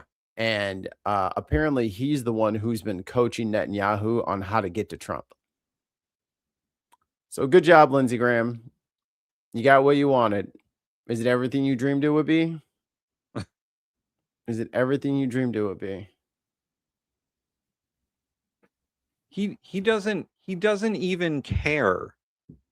Trump. I don't mean to just use pronouns. Trump doesn't even care that he's done this and that he's lied to you for years about not wanting to be involved in wars. Did you know bone spurs were hereditary? The draft dodger does not care what he has done. No. And he doesn't even care that people are going to die. It is what it is. Isn't that what he said? Yeah, he's like, it is what it is, man. It could end in 4 weeks. It could end never. But it's also not a war. But it is a war. Like, it's... Anyway, back to this fucking man-child. Sure, drawing. Oh, look, there's the American flag. His handkerchief. Oh, yes. He's violating the flag code here, guys. So whenever, he has a little boogie up there, he's like, what should I use to get this dirt and snot out of my face? I'll use the American flag. Yeah, here we go. Mikey, obviously, you just got to read the Bible. Trump's protecting us. You guys are morons. You will literally fall for anything, dude. Did you hear? I don't know if you heard this, and I don't know how credible it is. So I'll put it out here as speculation. But allegedly. Did you hear allegedly that there are military commanders talking this is like an end times war? Like this is a Christian end times war? They're doing this to bring about the apocalypse. Right. By the way, the book of Revelations. allegedly, this fucking guy is a Christian nationalist. So I wonder where they're getting all that from. Oh, you mean when the Christian nationalist pastor went to the White House? Right. Or the Pentagon or wherever little event that they had? Listen, guys, the YouTube of the world, I don't want to be involved in some sort of Christian apocalypse. I would rather not. Here, there's always the Pascal's wager, and they're like, you atheists, what if you're wrong? Hey, guys, what if your God is still fake and you just blew, I don't know, what is it, almost $2 billion a day? Like, what if your shit's made up and you just wasted all of our fucking munitions? So if Ukraine does need like actual real support, or China does decide to go after Taiwan, have you ever thought that you dumbasses are fucking wasting all of your munitions now? And these motherfuckers have the gall to ask Congress for more money to fund their war. They're asking for another $500 billion. They already get 100, or what is it? Almost $1 trillion a year. It's more than $1 trillion. It's So more than $1 trillion. You mean the one department that's never fucking passed an audit ever wants an extra, like, I don't know how you guys didn't see this coming, but of course he lied about the prices. He lied about the border. He lied about the eggs. He lies about everything. And he said, I'm never going to do war. Immediately starts fucking war. The biggest fucking, like, this isn't just like one of those like little, he took out a leader of so-and-so and it's going to be this. No, dude, you hit on their soil. They're going to fight now. And you have no idea how to do that. Google Eats. Chat fool. Your one Bible has been shipped. You may be interested in a used car. It's got low miles. Only 647,000 miles. Oh, that must be a foreign-made car. No American car would get that many miles. Trust me, that's very low. Trust me. But someone said in the chat, it's scrolled by now, but that there's nothing Christian about this administration. You are correct. Trump is not. He's not the one, guys. He doesn't even care. He held the Bible upside down like he didn't know what a book was. He knows what 2 Corinthians is. 2 Corinthians. He's pretending. He never cared. Yeah. Pete Hegseth might care about his doomsday apocalypse, but that's about it. Yeah, Huckabee was unhinged on Tucker Carlson's interview. Unhinged. He said that Israel can have from the Euphrates to the Nile. Oh my God. That's only like 5 other countries. Fuck them. I guess it's in the Bible, so they get to just fucking have whole countries as theirs now because but my holy book. I'm just isn't Huckabee the ambassador to Israel? Yes. Fucking Tucker flew over there to do the interview. Wow. I mean, I hope a lot of these millionaires and billionaires plan on going to go live there because this place is about to turn up. If this motherfucker starts drafting teenagers, are you fucking kidding me? Oh yeah. I heard these motherfuckers are gonna lose their minds if you start snatching these little boys up. Yeah, I heard that there was speculation about boots on the ground. Once again, allegedly, boots on the ground and allegedly the draft. No, I think everyone's book is the same amount of wrong. I have no opinions on the rightness or wrongness of religious texts. I find them interesting, but I don't particularly care for the religious value of any religious text. Yeah, war it's a lazy. No, it hasn't been going on forever. You know what I mean? Like, you can say that, but it kind of hasn't. That's what they're saying. That's the lie that he's saying. This has been going on for 47 years, but we have not been in active war with Iran or proxy wars with Iran. Iran is a proxy of Russia. I don't know if we don't know this or not. I don't think the fact that his best friend Vladimir would give military targets to his arch nemesis, who could have seen this coming? Vladimir Putin betrayed us. What? No way. There's no way he'd go back on his word. He likes me, he said. And when Kegsbreath here or Trump were asked about Russia giving intelligence to Iran, they're like, okay. And He called them. And apparently they talked for an hour. I want to hear that phone call. right. I want to know what you said. What did you talk about? Anyway, more about the violation of the flag codes that are on Pete Hegseth. Blessed be the Lord, my rock. Jesus fucking Christ. This guy is not a Christian nationalist. This guy. The Jerusalem cross was he didn't know what it was. He's going to get it covered up real soon. The Secretary of War/Defense. This is completely just a regular fucking thing for him and our country. Thank you, Chris C. Breaking news: U.S. Energy Secretary deletes post about Navy escorting vessels through the Strait of Hormuz. Yeah, I bet. Because they can't. It was something Trump fucking dreamed up and they can't do it. Wow. And fucking what's his face? Besson's like, we're gonna I'm a soybean farmer. What we're gonna do is we're gonna use the federal government to back the insurance for these ships. And everybody in the prayer was like, we do not have that kind of money. What the fuck are you talking about? Do you know how many ships that is? Do you know how much insurance each one of those ships has? We cannot cover that shit. Are you crazy? We do not have that money. Oh boy. Anyway, let's hear more Bible verses from the Secretary of Defense. Who trains my hands for war and my fingers for battle. Lord. He is my loving God and my fortress, my stronghold and my deliverer, my shield, in whom I take refuge. May the Lord grant unyielding strength and refuge to our warriors, unbreakable protection to them in our homeland. And I've seen him do it. I've seen him do it. They be typing that shit out. Yeah. They got a Word document for prayers prayers for Monday. Like, what the fuck? I've been to church. This is how it happens. Total victory. Black people, we go from the top of the dome to harm them. No, this isn't like this is like, you're reading off the fucking textbook over here. He's reading the overhead projector. Yeah.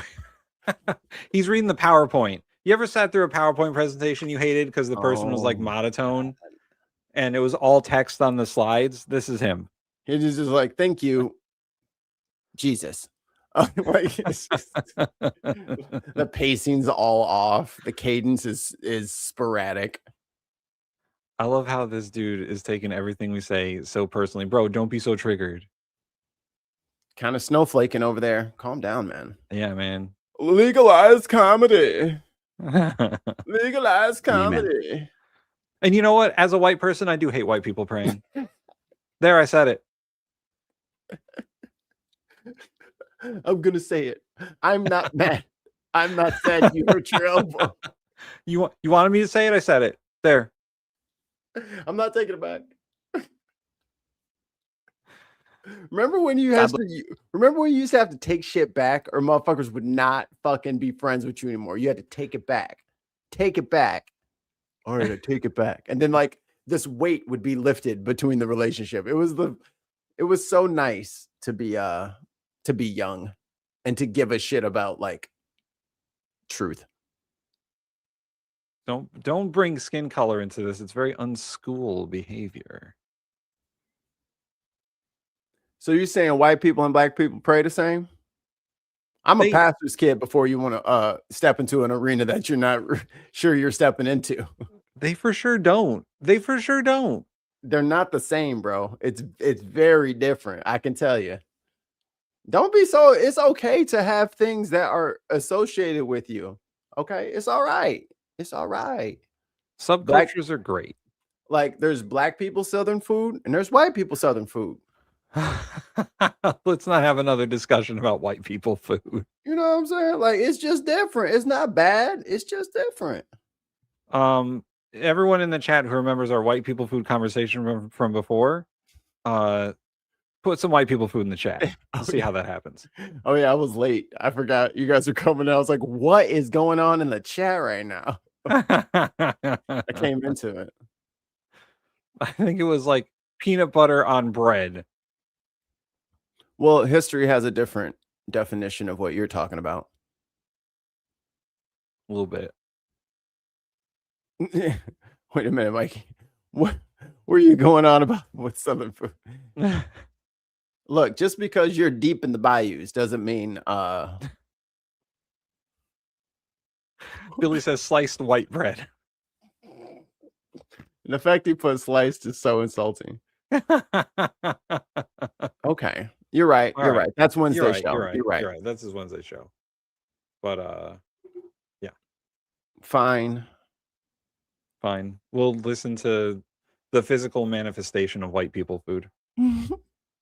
Bless our troops and this mission. Mr. Chairman, over to you. Thank you, Mr. Secretary, and good morning, everyone. And thank you for being here. I'm here today to continue the updates to the American people and to those in the room on Operation Epic Fury. First, let me start with honoring our fallen. Oh my God, I forgot as the Secretary said on Saturday. And yeah, what 5-year-old? What COD chat player named it Operation Epic Fury? Big Boob 69 drop shot 420 XXX. I feel real bad. I feel real bad for this Army General Chief of Staff here. I don't know if he's an Army General, but I feel bad for the Chief of Staff here because he has to listen to Pete Hegseth and then like actually give remarks and like talk like a regular fucking human. Bro, this verse says a Christian Zionist seems rather oxymoronic, doesn't it? Dude, most of the Zionists are evangelical Christians. There's more Zionists in America than there will ever be in Israel. There's like 100 million Zionists in America, and the population is like 20 million in Israel. So if only you were right, you know? Yeah, Midnight Hammer 420. Like that's Midnight Hammer 420 XX. Yes. Operation Epstein Fury. That would have been better. Oh, this is an Air Force. Okay. All right. My bad. I don't want to mistitle military people because that is wrong. Don't you see the wings? Oh yeah, above the wings. all the medals. I missed the context clues. I am not versed in military uniforms. So all right. Well, look, nope. We're going through Call of Duty. We're playing all the campaigns on the hardest mode. Just like Keg's Breath does every night. Just does terminal over and over and over and over and over. again last night at Dover Air Force Base in Delaware. Our nation's leaders honored our returning fallen as they arrived home for their final time. Last week, I shared a few of the names, and today I want to share the rest. Major Jeffrey O'Brien and Chief Warrant Officer 3 Robert Marzan were the final two fallen to return home, and members of the U.S. Army Reserve's 103rd Sustainment Command out of Des Moines. I'm sure you talked to the. Here we go. I don't want to denigrate the chief of staff of the military, and he does actually give real information. I also want to don't denigrate service members and all that stuff. So, yeah, we're not happy that those young people, and I'll call them all young people because I know some are in their 50s, but I'm none of us are happy that they died. Like, yeah, don't get that shit twisted, and that's why, like, even when we cover war and shit like that, it is never in a mocking of death. Because I feel like that is kind of what the mainstream media does, and that's kind of not our take. Oh my God. Oh my God. $2 from the Dark Lord Greg. Remember, no onion, door opens into mall. Said no, the lie detector determined that was a lie. Onions are evil. Yes, but let's hear the questions that he's going to answer. He's totally going to answer them. He's totally going to answer them. On Thursday, that there was a 90% missile capabilities degradation and 83% drone degradation, and I know the chairman just repeated those numbers. We've seen the most amount of fighting these past 5 days. Is there any update to those percentages? And also, are you able to give any quantification of degradation to the enemy's nuclear capabilities yet? What those numbers represent is a persistent low ability to respond, which is what we're looking for, right? It's if the enemy can simply wait and then project power, that's problematic. And we've seen some spurts here or there, but ultimately the trend lines, if you look at the charts that we look at every day, have gone like this. How would she look down at to that? all a flat? She's not allowed to have that information. That's classified, dumbass. What are you saying? Also, she probably had to sign one of those things that said that you have to report whatever the Pentagon tells you to report and nothing else. We get to proofread all reports before they go out. Right. Even Fox News walked out like, all right, bye. I didn't actually need to be in here. Are we talking about Hegsbreath over here? Kegsbreath? Yeah. He is a DEI hire for sure. He's a DUI hire. It doesn't mean they won't be able to Got 'em. project. It doesn't mean they, our air defenders still don't have to defend. They do, but that is strong evidence of degradation, along with the battle damage assessment that the Joint Staff does, which takes time. You've got to look at imagery and recognize whether something's been simply degraded or it's been destroyed, or whether an underground facility has been collapsed or completely obliterated. So there's differences in how you evaluate that, but the numbers staying that low. He's a real stiff. 2 British pounds from Allie. A wee bit fee, the UK for the work. Thank you, Viper Scott. Appreciate you. Lord have mercy. It's a demonstration of the efficacy for sure. Yeah, yeah. Thanks, Mr. Secretary. There's been reports that the new leader of Iran has been wounded. Do you know if this is true and what his condition is? And then another one, President Trump said he had a really good call with President Putin yesterday. Will Russia be aiding us in this conflict? And can you... No. I'll field this one. How is he qualified to be Secretary of Defense? Please explain. That's a good question. And I would like to refer you to his congressional testimony during his hearing to be confirmed as Secretary of Defense, and specifically Mikey's senator. Oh, Tammy. Tammy Duckworth Madam President. asking if he knew what our alliances were, and he could not name countries in those alliances. His highest rank is not even close to what rank you should be qualified to be Secretary of Defense for. I think he was only in for like 6 or 8 years. It's like he wasn't in there that long. He went straight to the Ivy League after that. I'll tell you what his qualification actually is. Trump would say he's straight out of central casting. Yep. He looks good in a fucking suit. That's it. He's literally just a suit. Homelander. Look at this fucking guy. Homelander. Homelander. Yeah. He looks like Homelander. That's it. I mean, literally, Trump liked him on Fox News and was like, let's make that guy Secretary of Defense. He said he was in the military. What was the thing what was that first thing that he got caught on camera lying about? Do you remember? It's been so many things. Yeah. And remember, he was just like staring. He was like on the White House lawn and he was looking right in the camera and he fucking bold-faced lied. What was it?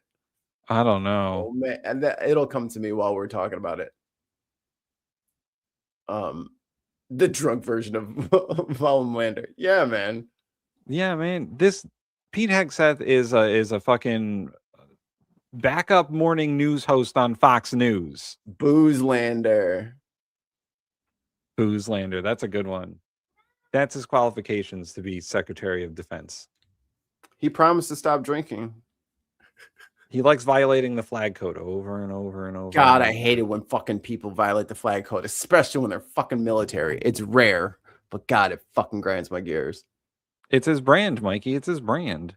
Mage would be fucking disappointed. That's all I can say. A recognition that as it pertains to this conflict, they should not be involved. The first question was On the new leader of Iran, there's reports that he's been wounded. Oh, the new leader of Iran. He would be wise to heed the words of our president, which is to not pursue nuclear weapons and come out and state as such. As far as his status, that's not something I can comment on right now. Yeah, right here. I don't know if I should read that out loud. What is USA death toll? I heard it was between 200 and 600. Do you mean like that they've killed from, or we've only had 7 service members die, but the number of Iranians dead it's over 1,200. Yeah, it's a bit. Yeah. I don't want to speculate on casualties. That's probably pretty grim to talk about. There's like a cat hair in my glasses.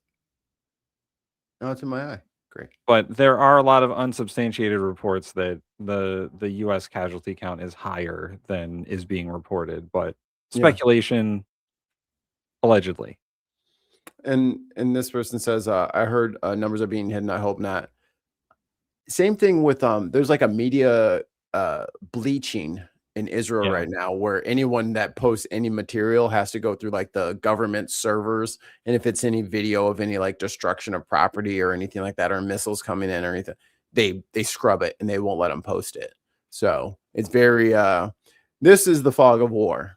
So like I said last week, be very, very slow to believe things, be very, very slow to react to things, because you have to verify first. Everything has to be verified right now.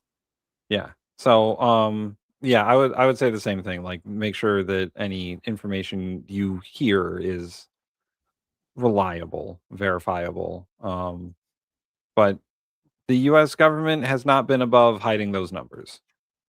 So. Great. Mr. Secretary, Eric Schmidt with the New York Times. A question for you first. Last week, you talked about this being the beginnings of an air campaign that could last 3 to 8 weeks. Can you give us your assessment on where we are now? And Mr. Chairman, in any conflict, the enemy or the adversary adapts to the tactics it faces. Can you talk about the most challenging adaptation the Iranian military has made to the U.S. military? What challenges are you facing most right now? Thank you. I appreciate the question. Where we are is in a very strong place, giving the President of the United States maximum options. And from the beginning, from this podium, we haven't stated how long it will take. Our will is endless. Ultimately, the President gets to determine the end state of those objectives, right? But what he's said continually, and I want the American people to understand, is this is not endless. It's not protracted. We're not allowing mission creep. The President has set a very specific mission to accomplish. And our job is to unrelentingly deliver that. Now, he gets to control the throttle. He's the one deciding, he's the one elected on behalf of the American people when we're achieving those particular objectives. And so it's not for me to posit whether it's the beginning, the middle, or the end. That's his, and he'll continue to communicate that. No. That is exactly how you get a protracted, stupid fucking waste of time, treasure, and life. Blood. See, this is exactly what they fucking did in Iraq and Afghanistan. Oh, and then we're gonna do a surge, and then we're gonna do the bro. But in Afghanistan, at least, like, they had in Iraq, they at least had like to pretend. Like, they're not even pretending. Yeah, they lied about the WMDs to justify Iraq. This is just bullshit. Right. This isn't Colin Powell going out there and saying, well, we're sure they have WMDs right now. Well, I'm saying. Yeah, go ahead. Sorry. No, you're good. And bringing out what the yellow cake or whatever. He's like, see, we found some. Just like fucking Trump's like, oh, they bought a Tomahawk and blew up the school. Okay. Yeah. Sure they did. Yeah. Sure they did. Sure. 100% the U.S. government would let that happen. Yeah, we just let people sell Tomahawks to Iran. You're right. What are we thinking? Mikey, what do you actually know other than what you see on the internet? Nothing. I know nothing. You got me. Yeah, it's all 4chan to me. I don't. Yeah. Called him a bluff. I don't believe in anything and I don't know anything. You got me. You're just watching two idiots on the internet ramble on about stuff that's happening on the internet. Damn. That's all we do. If only this stuff was real. If only this actually happened. I'm sure this is an AI generated. It can only good happen. Yeah, exactly. The beginning, the middle, or the end. And by the way, if we only spouted stuff that we heard on the internet, I wouldn't be using the word allegedly so much.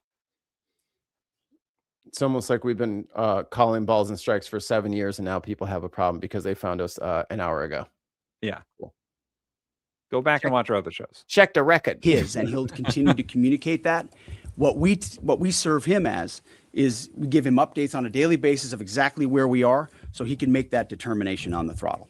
Mr. Chairman. Yeah. Thank you for the question on Real adaptation. quick, this is what I got distracted from before. If you don't have an actual obtainable mission goal, not just a mission goal, it doesn't matter. You know what I mean? You can't give him fucking control of the throttle. You don't have a fucking mission objective, not a real one. You don't have one. We're gonna do a regime change. Actually, we're going to make sure they don't have missiles. Actually, it's for the uranium. Actually, it's because you have to pick one. Well, before. He picked 3. So at the beginning of this little thing, when you were gone, he picked. We wanted to destroy their ability to manufacture and shoot missiles.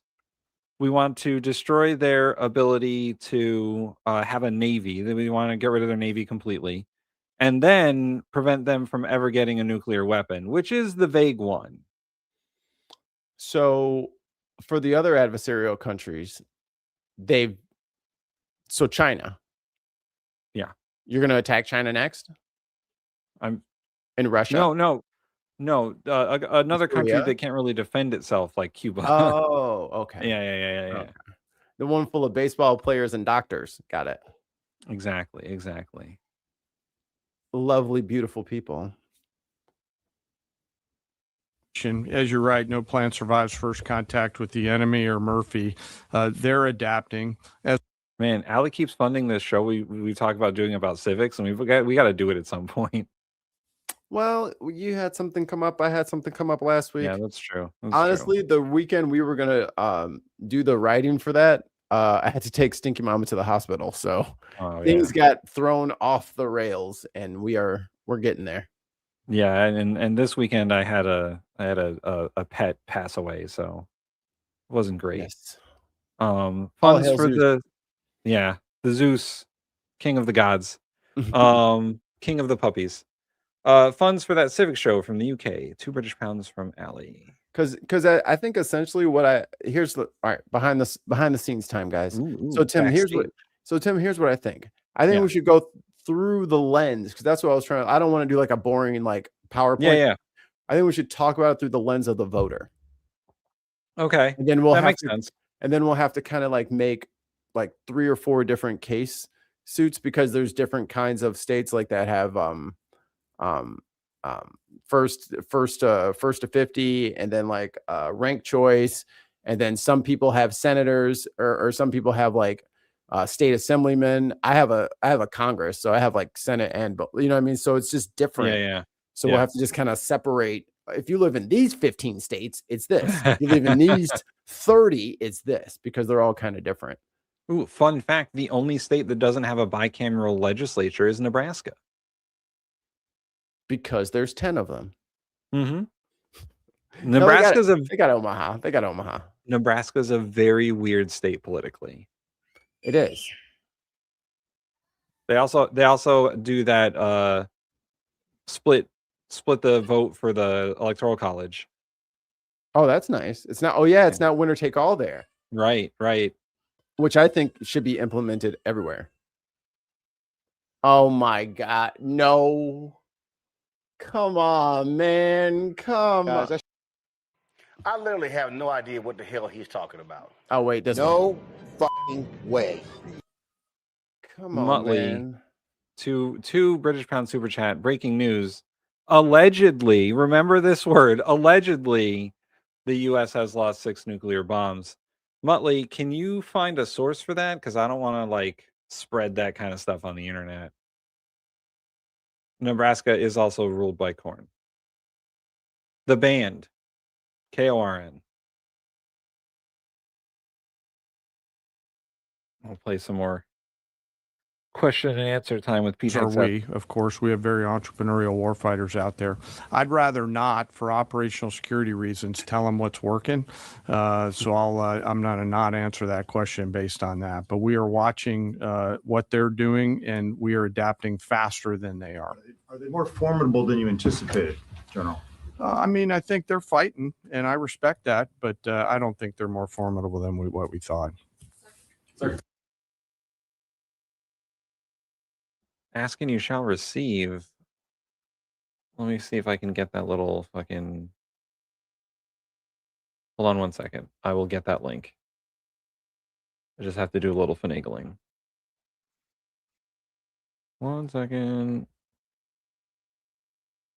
See, this is what I like about our chat. You say, hey guys, I need proof. And then they do it. It's not fair. He's got bone spurs. Yeah, bone spurs. He can't do it.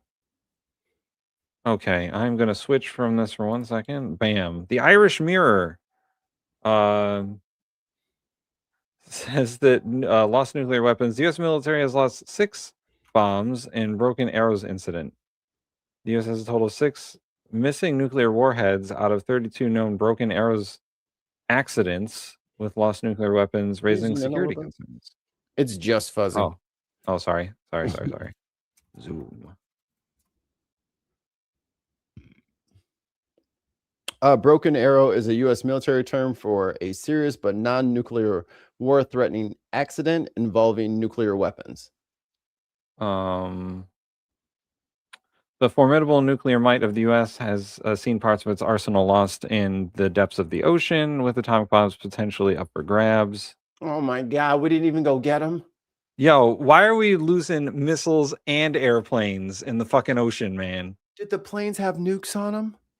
Oh my God. Donald Trump threatens to unleash death, fire, and fury on Iran, concerns are once again escalating over nuclear capabilities in the Middle East. The U.S. stance is if they can't locate their bombs or Broken Arrow incidents, then neither can their adversaries. To date, the U.S. has lost 6 unaccounted for nuclear warheads out of the 32 known Broken Arrow accidents. Given that the detonation of any of these warheads could wipe out a city and result in millions of fatalities, this seems like a significant issue.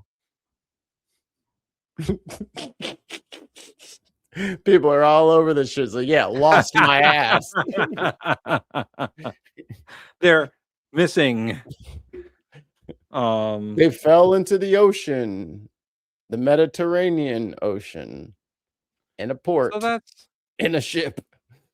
You know, it's good to know that our military has always been very, I want to say, loose with the equipment that they just leave places and accidentally drop into the ocean.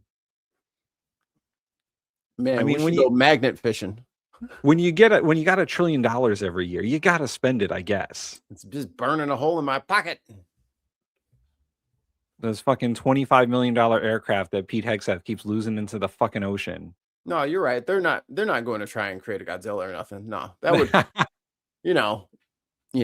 a lost nuke, an iguana at a little remote island.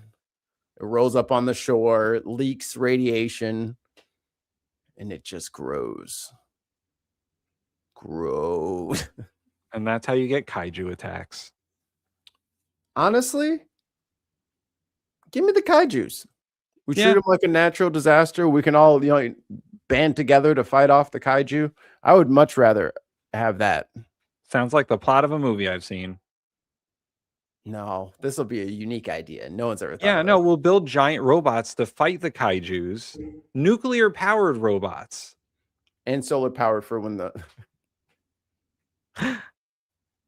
Oh, wait, this is how. And they'll have to be piloted by 2 people because they're too big to be piloted by 1 person alone.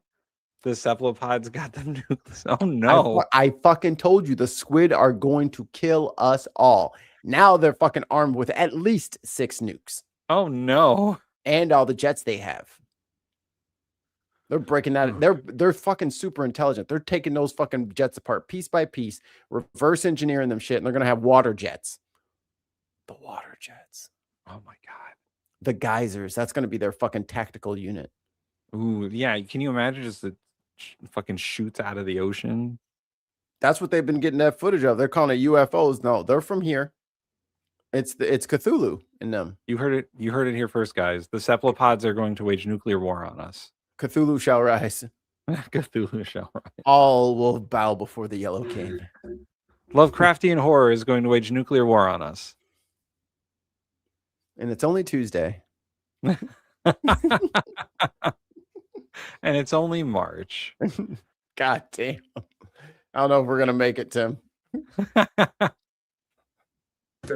Thank you, Jordan Conrad from Gateway Pundit. Axios reported, citing U.S. and Israeli sources, that the U.S. was not happy with strikes on 30 fuel depots in Iran. While this is anonymous sourcing, it seems kind of congruent with what President Trump said yesterday, that there's certain spots they don't want to. Yeah, Tehran has cancer rain. Energy infrastructure that I take a heard long time that. to rebuild. Why is it when oil prices are spiking? It's not today, but over the weekend when oil prices were fucking spiking, why is Israel going out there and bombing fuel depots? They got a full tanker from Venezuela. They're good. I thought y'all wanted that. I thought we wanted the Iranian oil. Well, he's blowing it up, so Blowing it up, and then they're getting acid rain over in Tehran. Super carcinogen rain. And it sounded like fucking hellfire over there when that shit was going on. And, whether this reporting is true or not, what's your message to Americans, those who supported the president and those who aren't really in favor of this war and who worry that Israel might be taking advantage of the U.S.'s backing? And then for Mr. Chairman, for you, I wanted to ask, when you say that we're moving in. Yes, when you have extra dust and debris in the clouds, you can cloud seed and create rain. Bet you didn't know that. Haha. And yes, Tehran does have like annual rainfall. It's not. And what capabilities does Iran have to shoot down jets over their land? And would that trigger some kind of rescue operation that could risk a bigger ground operation? Well, I would just state by saying Israel's been a really strong partner in this effort. Where they have different objectives, they've pursued them. Ultimately, we've stayed focused on. How is that allowed? They're allowed to just do whatever they want, huh? They can just do whatever they want? Okay. I thought that you guys are supposed to like share goals. But if you're just two independent countries who are like, yeah, let's fuck this guy up together. You do you and I'll do me. Oh, no. I come bearing bad news. Basically, is moving the camera for public input to decrease in silent protest taken away from speakers backed by administrative staff. Oh, the people holding the signs like this guy's an actual Nazi. That's funny. But I don't see, that's not good. If your ally has completely different goals than you and you're not working towards a common purpose, it's almost like you guys didn't plan this out. It's almost like Israel is like, guys, we're doing this with or without you, and you're like, okay, well, I guess we're in. Like it's got to be what happened. Fuck it, take it to trial. Progress only. Make him fucking prove he's not a Nazi. Yeah, make him prove that it's a lie. There's got to be somewhere online where he's fucking Sig Heiled somewhere. You'll find it. Fuck them. Ours. But what Iran has felt is the power of the world's two most powerful air forces. In that particular case, those weren't our strikes or that objective, or that wasn't necessarily our objective. But the president has made it clear to those concerns that we're not getting pulled in any direction. We're leading. The president is leading. He's determining where we want to go, what the outcome will be, what the end state is, with a very keen eye. And I understand those concerns because I've heard from a lot of people who I went through. So what is so what is his fucking job? Yeah, what is his job? If Israel has their own plans and their own schemes and their own goals, and you're just waiting on Trump to figure out what he wants to do that day, what exactly is your job? You're supposed to be telling the president how a TI is. This is what we're doing, and this is what we're not doing. You put me in this position because you wanted me to do it. Now shut up and listen to what I got to say. He's just like, what do you want me to do next, boss? Like, that's crazy. Yeah. That's crazy. That is not your job, is not to fucking listen to him. Your boss is to tell him what time it is. Wow. Yeah, make him prove he's not a witch. That's my shit. Myself, worried about getting dragged in, Does he worried float about on mission water? creep, worried about Can you build a bridge out of him? nation building or democracy expansion. More That's witches. never the perspective the president has pursued on this. Very small rocks.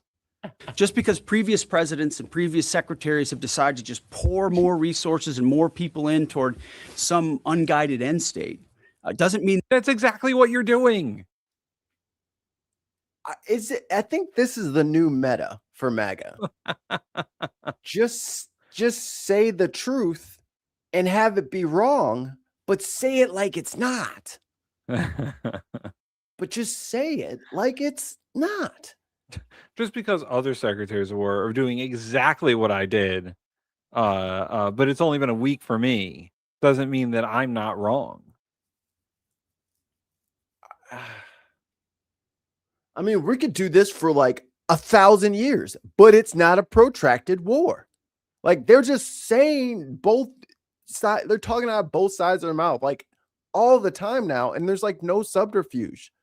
It is just flip-flopping left and right now. Well, and all the semantics with like war and is it a conflict or is it a military action or is it kinetic action? It's all the fucking same, guys. It's all to subvert the Constitution so that the president can act unilaterally with the military however the fuck he wants. He needs to get that done for his homie BB. And the fact that Congress doesn't even care, no one in Congress is doing anything about it, Democrats or Republicans. And the Democrats want to bitch about it, but they're literally doing nothing. The commander and chief, okay, got you, buddy, of the army, it's of the military, is not the boss of the Secretary of War, huh? No, the Secretary of Defense is supposed to be a trained, skilled, veteran, expert in international conflict. Pete Hegseth is not that, and Donald Trump is not that. The presidents very rarely are like, war generals and the like. They're not military minded, so they get somebody like that who says, listen, dude, you're fucking wrong, and they'll say it respectfully, or if they get behind closed doors, I know their mouths are just as nasty as everybody else, but that's what their job is to say, hey, dumbass, that is the dumbest shit we could ever fucking do. We need to do this. I need X, Y, and Z. Give it to me by next week, and I'm going to take this out for you. Cool. And then they walked up. Like, that's how it's supposed to run. But instead, you got this guy who's just like, how did I do last night? Was it good? Okay. Was it good on TV? You know what I mean? Like, he's just not, he doesn't understand what the role is. So he's just doing the TV version of the role. And Trump's like, yeah, do the TV version. Well, that's not good for anybody. The world needs to look. I hate you. I don't even know you, but I hate your guts.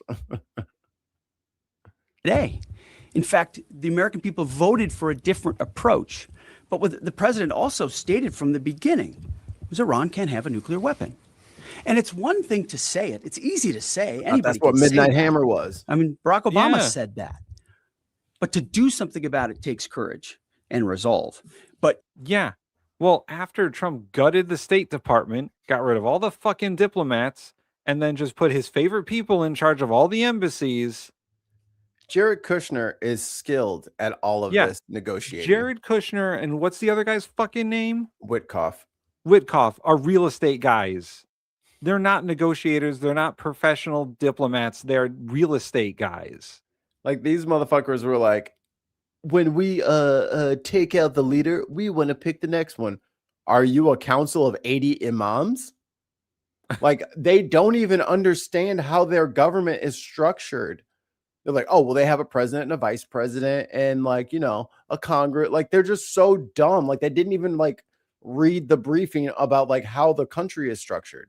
Right. So they just say obvious dumb shit. Like, oh, they put in his son. Yeah. What did you think they were going to do? Of course they would. You martyred his father. I mean, let's not radicalize anybody. I don't know. Let's blow up the Pope on Easter. Like that's what you guys did. Like if you wanted to fucking break the regime, you just galvanized it by making him the ultimate martyr. He was 89. You could have just fucking waited. Sent in an envoy and sneezed on him. Send JD Vance. JD Vance, all JD Vance had to do was meet him once. And he was out of here. Out of here. These guys don't understand, they don't understand, and they don't want to understand. That's the entire point of this, is they don't want to understand. Pete Hegseth doesn't want to understand how different governments work and diplomacy. He doesn't care about any of that. He wants to use words like maximum and violent, and like he just wants to be out there in his air superiority. Talking about all the best military terms he could think of. Yeah. And just sound cool for the president. That's all he cares about.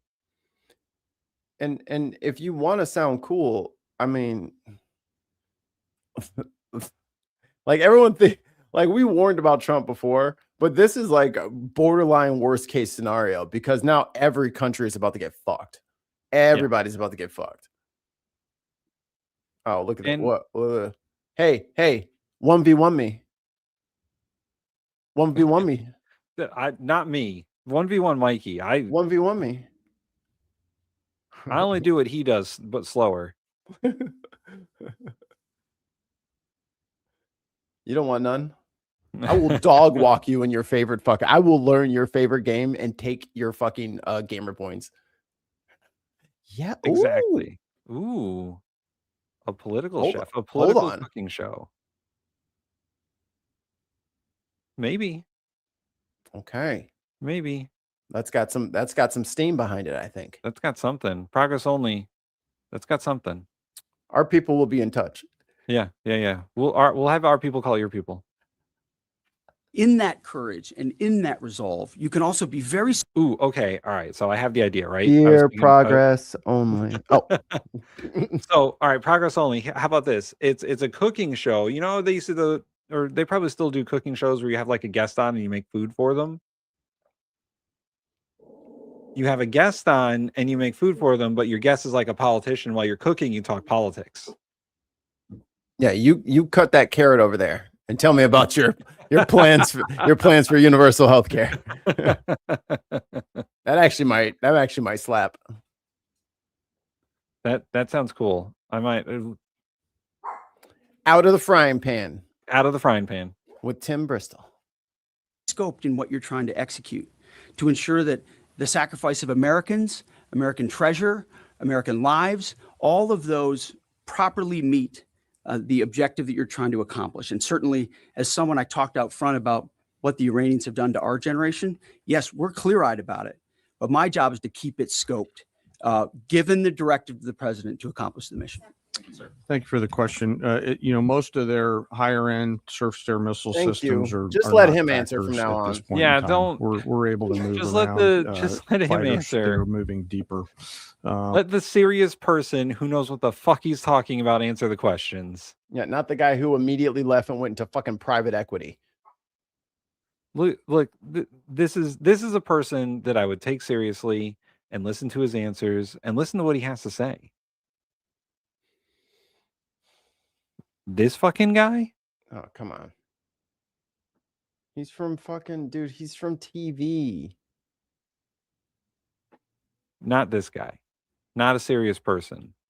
He's a Fox News TV host. What is it? What his nonprofit had like fucking like 4 employees and they bankrupted. It's like, come on, man. I can't wait till we find out that he's in charge of trillions of fucking dollars right now. Like, what are we fucking doing, guys? I can't wait till we find out that he like embezzled $200 million of DOD money into his fucking TV ad studio. That'll be next. That'll be when the receipts come out after this. Holy fuck, dude! I don't even know if I'll have the stomach to look at that shit. I feel the exact same way, Scott. You got to feel for this guy because he has to deal with Trump and Hegseth all the fucking time now. It's crazy. We're able to move around fighters that are moving. He has to take the shit that they say and make it actionable. Everybody else left. Being deeper with relative impunity. Always some risk out there. I don't want to say that there isn't, and we'll always maintain and retain capability of doing search and rescue type of things. But I don't want to get into the details. But thank you for the question. He looks like he's a 4-star general.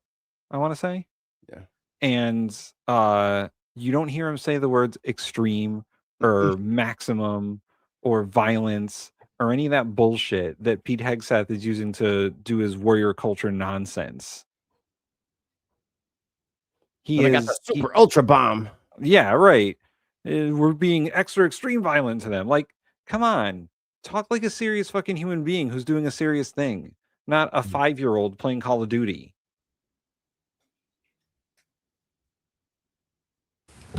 Thanks, Mr. Secretary. President Trump told our team on the ground early this morning that... Mikey, what if my favorite game is Dwarf Fortress? Do you have the fortitude for that level of nerd bullshit? I choose Tim as champion.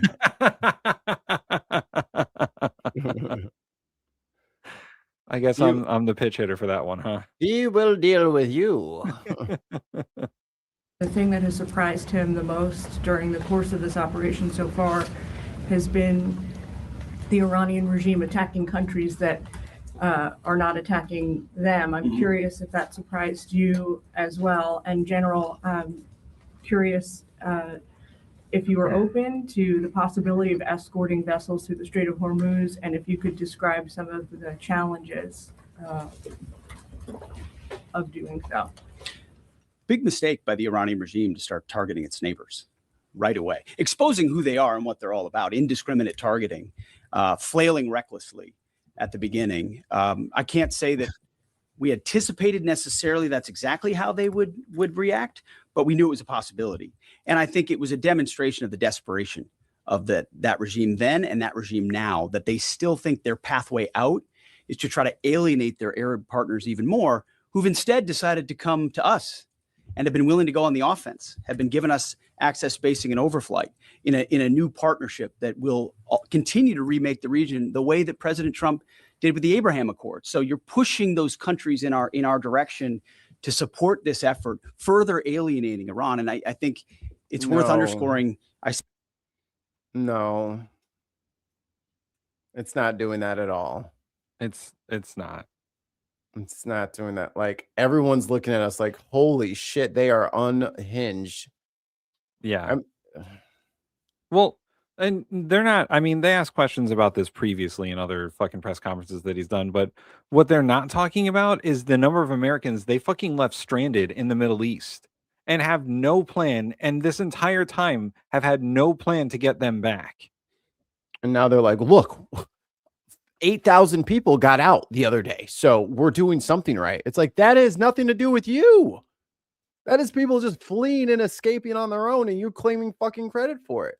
You can't do strikes in a foreign fucking country while you have citizens and assets in the country. You got to let them know. And people were getting messages from their embassies and from the U.S. government saying, well, we can't help you. Find your own way. Right. Shelter in place until we can come up with something. Like, that's not a solution. You should have had them out beforehand. Here we go. As someone outside of the U.S., we are looking at you guys like, you are unhinged 200%. How are y'all not protesting? It's a very big country. I've protested. I've been out there. There's one And- coming up. And where are you watching from? Just curious. If you want to tell us, you don't have to if you don't want to. You can say the general area. Right. But the answer to that is some of us are, not enough of us are. Well, oh, okay. In the UK. Okay, cool. Yeah. We got a lot of those. Yes. You are in good company. We collect them like Pokemon. Oh, I don't know if we'll be able to find it, but I think I saved the message from my wife. The fucking lady who went to Ireland, the north of Ireland, and called it the UK and got thrown out of a pub. Oh yes. I don't boy. They threw her out. Oh my god. I was like, yo, wrong. They are not the UK. Sheesh. Hey, India in the hizzy. South Texas in the house. I've only been to Galveston. From all over. But that was because I was going on a cruise. But I did spend a day and a half in Galveston, and it wasn't terrible. And of course, Tons of Mice is watching from the moon. We knew that already. We kind of assumed. We knew that. See in the media banners that say, war expanding or war spread. It's actually the opposite. It's actually quite contained, and more of those countries are coming on side, recognizing that you can't live Trump under told a them to go fuck conventional themselves. umbrella. He's like, I don't need your help after we already won. Like they're all over the place. He's like, thanks to the British Prime Minister for sending 2 aircraft carriers way too late. We don't need them anymore. We're done, thanks. Kier. Like, man, he's dunking on Starmer all the time. Louisiana. I want to go to Louisiana really bad. I would also. I enjoy Creole food. I can't have it. I know Mikey can't have any of that. He can't have any of that, but I will. Gumbo, give it to me all day. It smells good. I'll smell it. I'm like boils. When I see people have the boil, I'm like, oh, the boil every day of the week. Every day of the week. I'm like, I can smell the sodium in the fucking steam. Just, oh yeah, I need that.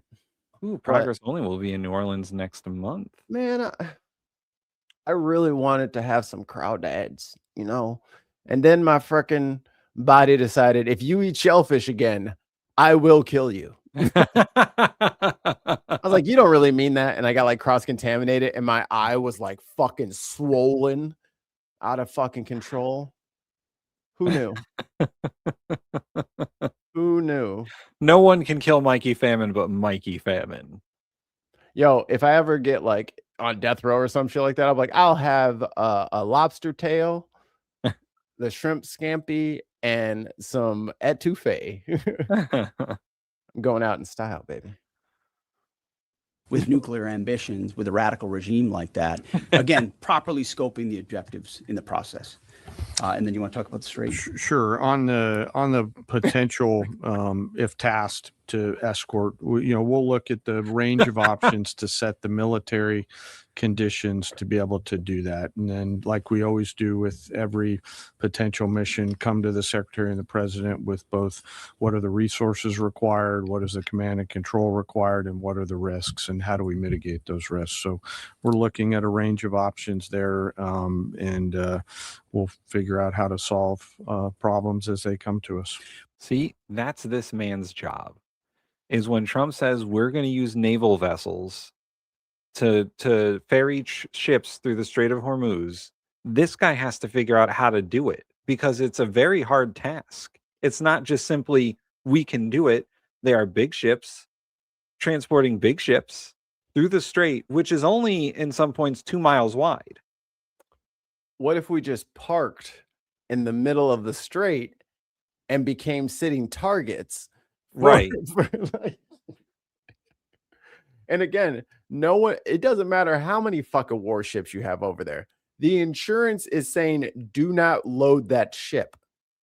You know what I mean? Like, the insurance companies are not letting those ships get loaded because they are not guaranteeing that cargo. And there is no promise Scott Besson can make to make them say, yeah, that whole fucking, tanker full of Kias, yeah, just let the fucker sink, and I'll just be out fucking, $2 billion.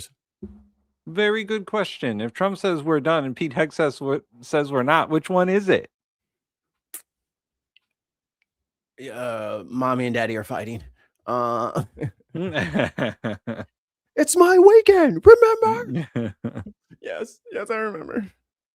Yeah, Progress Only is right. 2 miles is not that wide in the water, especially if you're using fucking aircraft carriers. Those things are gigantic.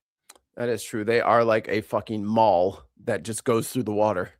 And I think the largest aircraft carrier in the world is there. Oh, I forget which one it's called. It's not the Abraham Lincoln. It's I think it's the Ford, the Gerald Ford. I could be wrong though, but that's my guess. The Gerald Ford. It is. Nope, you're wrong. It's the USS Gerald R. Ford. Man, I was close enough, man. I was close enough. It's 1,100 feet long. Yeah, man. Like that thing is fucking huge. It carries 75 plus aircraft. And every once in a while, one falls into the water. God damn, dude. I like how they're just like, well, no one else can get it either. That is not a strategy. But I would reiterate also to add to what the chairman said. Let me go back a second. Rational, sane human saying we'll see what we can do. Pete Hegseth. Problems as they come to us. But I would reiterate also to add to what the chairman said, the truth the president posted last night about that, saying if Iran does anything to stop the flow of oil within the Strait of Hormuz, they will be hit by the United States of America 20 times harder than they have been hit thus far. He goes on to say, death, fire, and fury will rain upon them. You've seen the truth and read it, but he takes very seriously the condition of that strait. Oh, We have gross. Hold capabilities on. that no other nation on earth. He's using his post and saying the truth. Oh, yeah, because it's Truth Ow. Social, Mikey. You get it? He's posting truths. When the president posted the truth about that is fucking gross. Yeah. And how are Republicans okay with Trump having his own social media platform? They are 100% on board for it. They're all on there. I mean, no one else is on there. No one else is on Even there. Trump gets like 1,500 likes for his like post. Like he doesn't even get like there's no motion going over there. No one's over there anymore. I'll play this for a second. I'll log on This to was my my, like- account and see what's going on, see if there's anybody there. Earth has, and we're certainly working with our energy partners across the administration to control for that. That's part of that scoping of this. The world needs to understand this doesn't have, this isn't intended to be, nor is it something that will expand. We know exactly what we're attempting to achieve here, scoped properly, and the American people can count on that for sure. Thank you so much, Secretary Hegseth. President Trump has long said that he wants. Ooh, not answering that question. He said, nope, calling on you.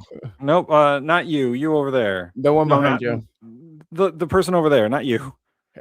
That would be a good skit where someone just like the whole press guy, everyone asks them questions like, nope, nope, nope. Just keep moving it. I'm just checking Truth Social right now. The top trending thing, I can't put it up on the screen, but the top trending topic is Trump. Hashtag Trump. 7,000 on Truth Social. on Trump's Truth the number. Social. Wow. 7,000. That place is a fucking ghost town. Tumbleweed. MAGA is up there too. 10,000. I think that's the highest. There's no one on there. Nah, that place is a fucking ghost town. It's just Trump and all the fucking Nazis that are still on there. The bots. And the bots. So many bots. The botsies. Wants to minimize the loss of life in war, which Secretary Hegseth. President Trump has long said that he wants to minimize the loss of life in war, which wherever it occurs in whatever country, which so many people obviously appreciate. Can you detail the specific measures the Pentagon is taking to minimize civilian casualties and strikes inside Iran? And secondarily, is the Pentagon prioritizing replenishment of precision-guided munitions, long-range strike weapons, or air defense interceptors? And can you share any details on which systems are being prioritized? Yeah, seeing it from the inside every single day, including this, no nation takes more precautions to ensure there's never targeting of civilians than the United States of America. Oh my From the boat strikes in the God. Caribbean, where every single strike is assessed to my these. God. If y'all believe that, I got a bridge to sell you. Oh my God. Someone wanted to liken Blue Sky to Truth Social. And just you know, fair and balanced, TMCR. I have a Truth Social and a Blue Sky account, so for all those saying that I only follow one thing.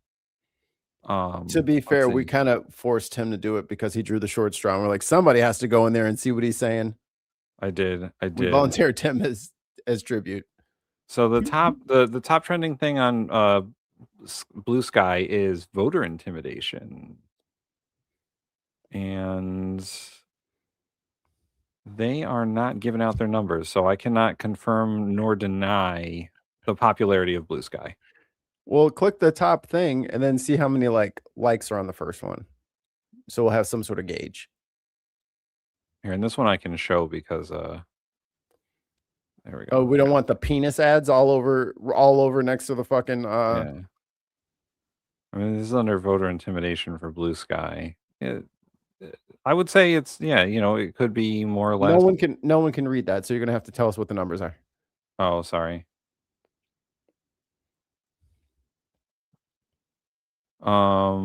Let's see. This is under the top trending thing, so the numbers are not high. Like, I'm not going to deny that they're not high. 200 likes, 150 likes. Yeah, both of these fucking yahoos can't get no fucking Yeah. one. Yeah, even like the Onion is only like 100 likes. Oh, here we go. 9,000 likes for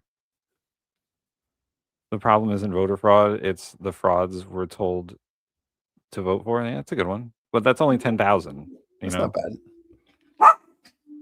Even let's see, how many people follow the Washington Post on here? It's a lot. 832,000. Yeah.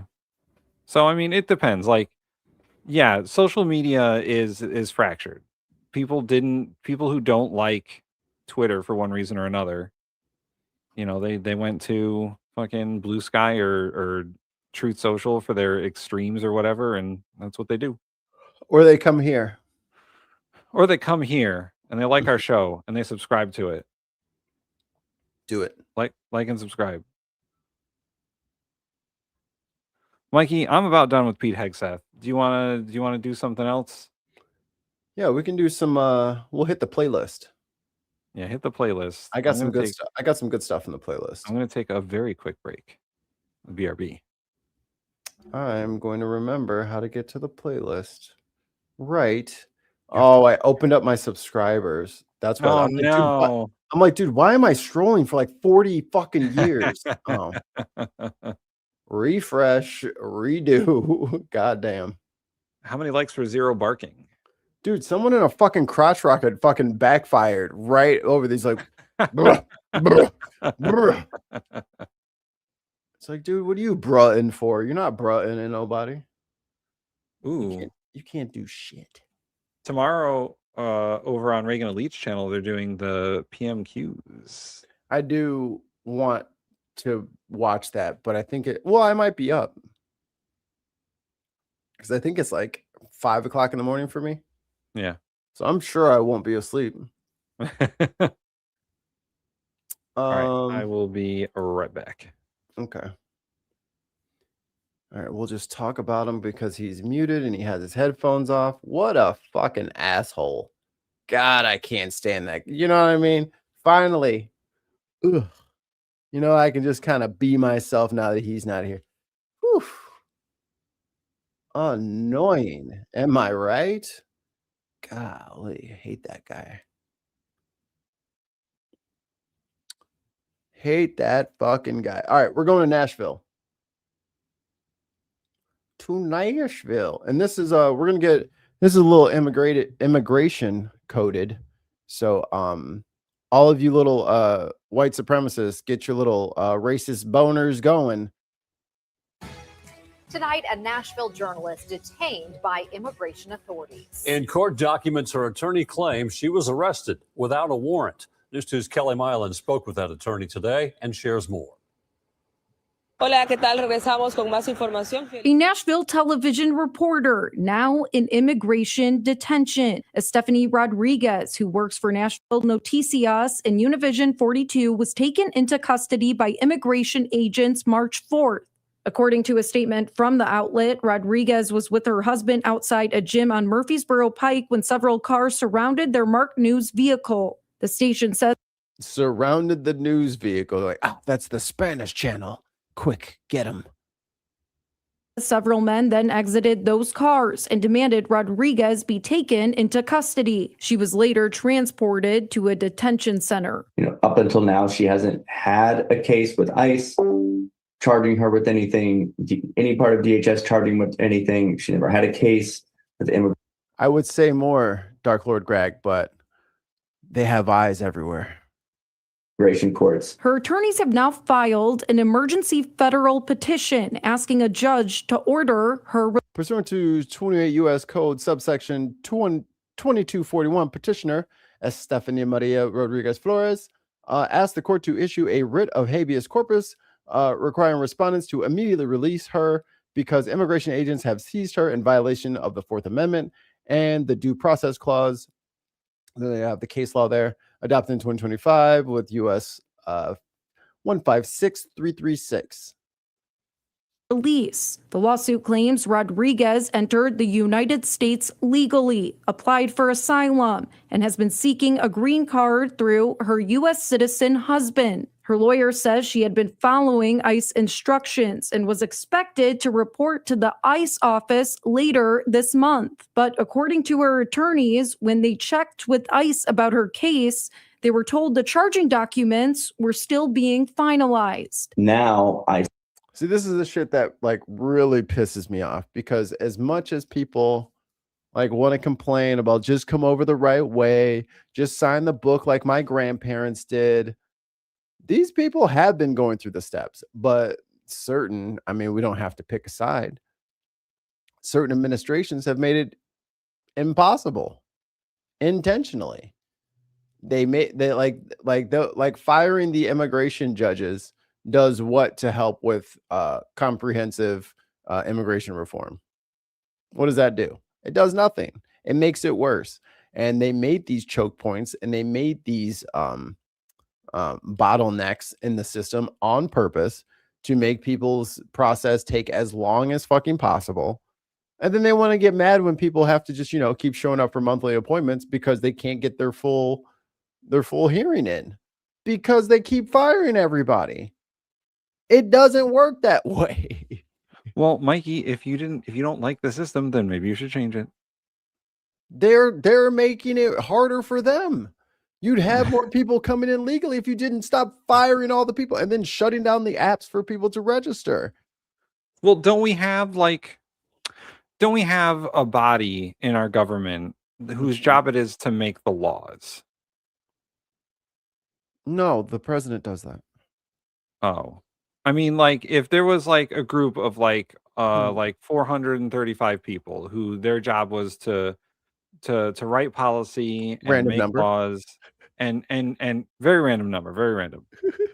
and their job was to, if something was broken, let's say our immigration system, that it was their job to fix it.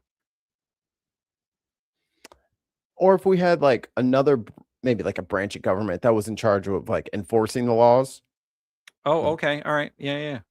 Like making sure the laws that the good group you said, like to make sure that shit was executed, like an executive.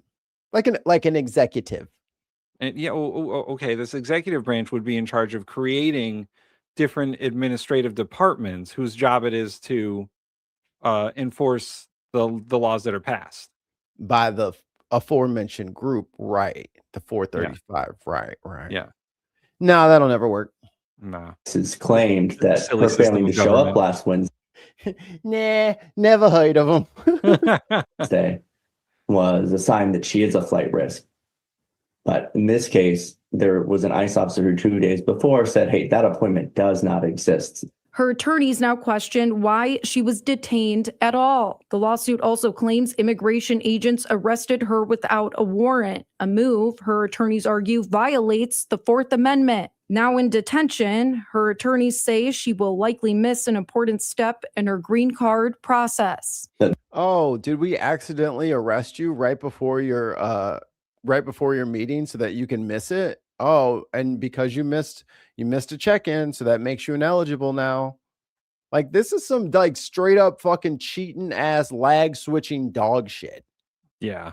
Like, this is just like some and this is not like a game. Like, these are people's whole fucking lives. Like, they're doing what you're demanding of them, and then you just fucking pull the rug out from underneath them.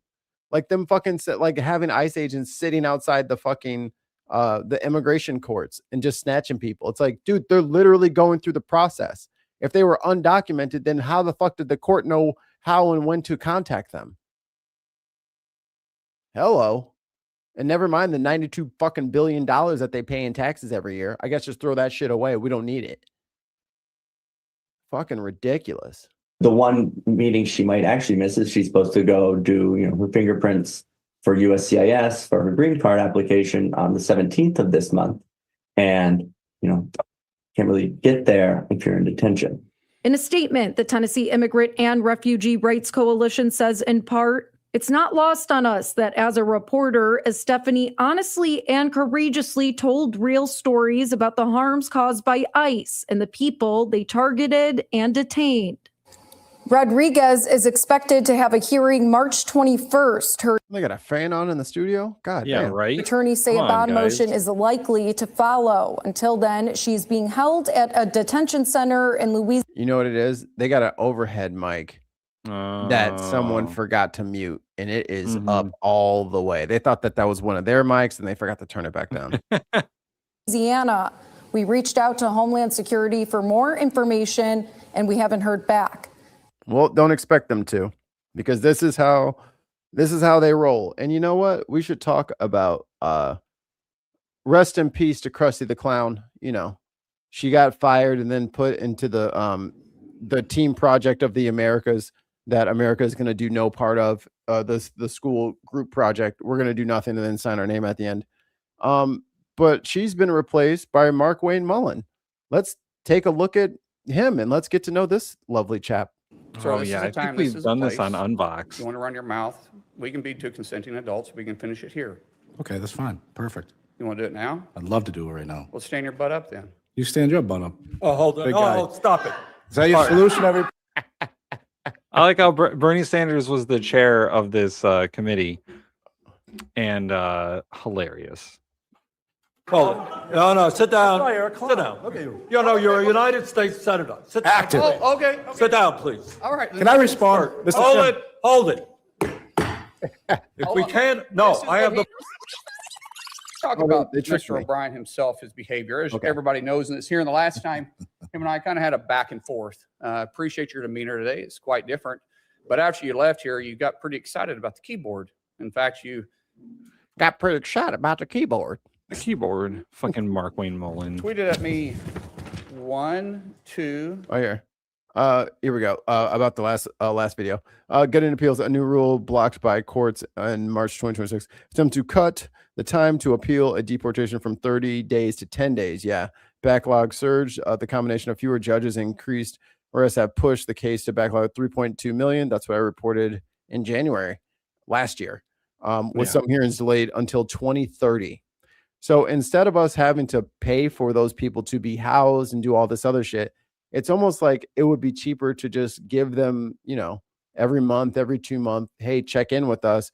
Here's a tax ID number. You're going to pay taxes. You can't vote. You can't get any services, but you can stay here in the meantime. Right. It's predatory. And I think that we should have a much better way of getting them in the door faster. But it was working. It was. You know what they did? They took the system and they fucking broke it. Yeah. They started fucking putting Play-Doh inside the fucking Sega Dreamcast. Yeah. Or 5 times. And let me read what the last one said. It said, greedy CEO who pretends like he's self-made.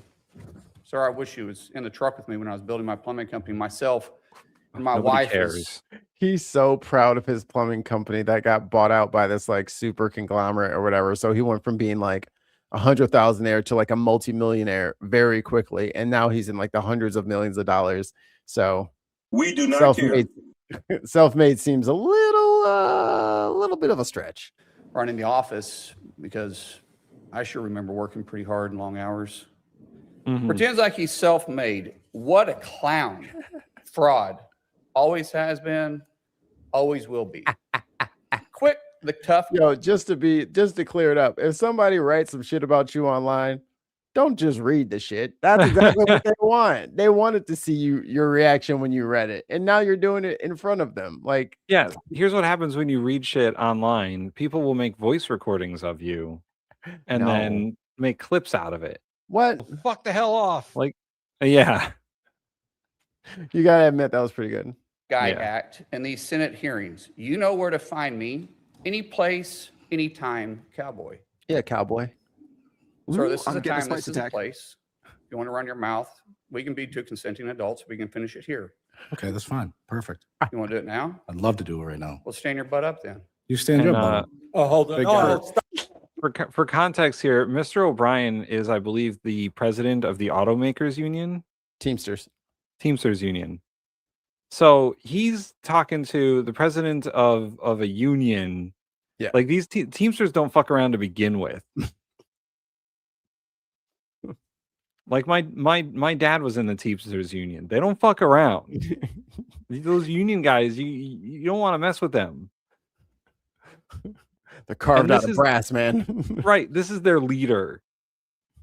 And when Mark Wayne Mullen called him out, he's like, all right, let's fucking go. Stop it. Is that your solution, every problem? No, sit down.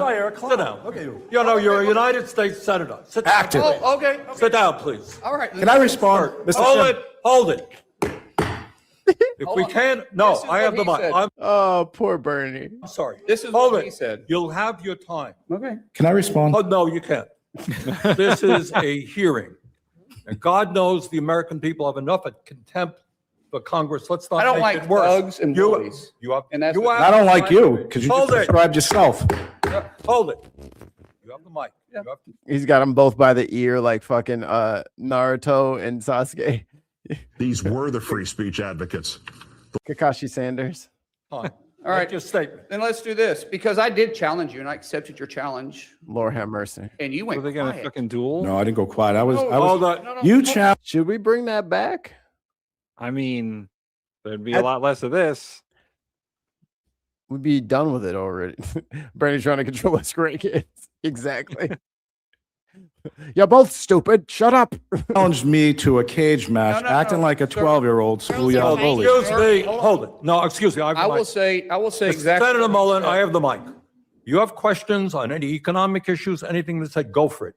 We're not here to talk about physical abuse. You brought. We're not him talking in. about, of course I And, did. and let me He's- let me show you his hearing because I want to expose this thug to who he is. And If you're not pointing at me, that's disrespectful. I don't care about respecting you at all. I respect don't people that respect you at all. respect. So All right, hold it. let me Hold it. No, Bernie's like, all right, guys, come on, fucking cut it out. Okay, stop. I will turn this congressional hearing around right now.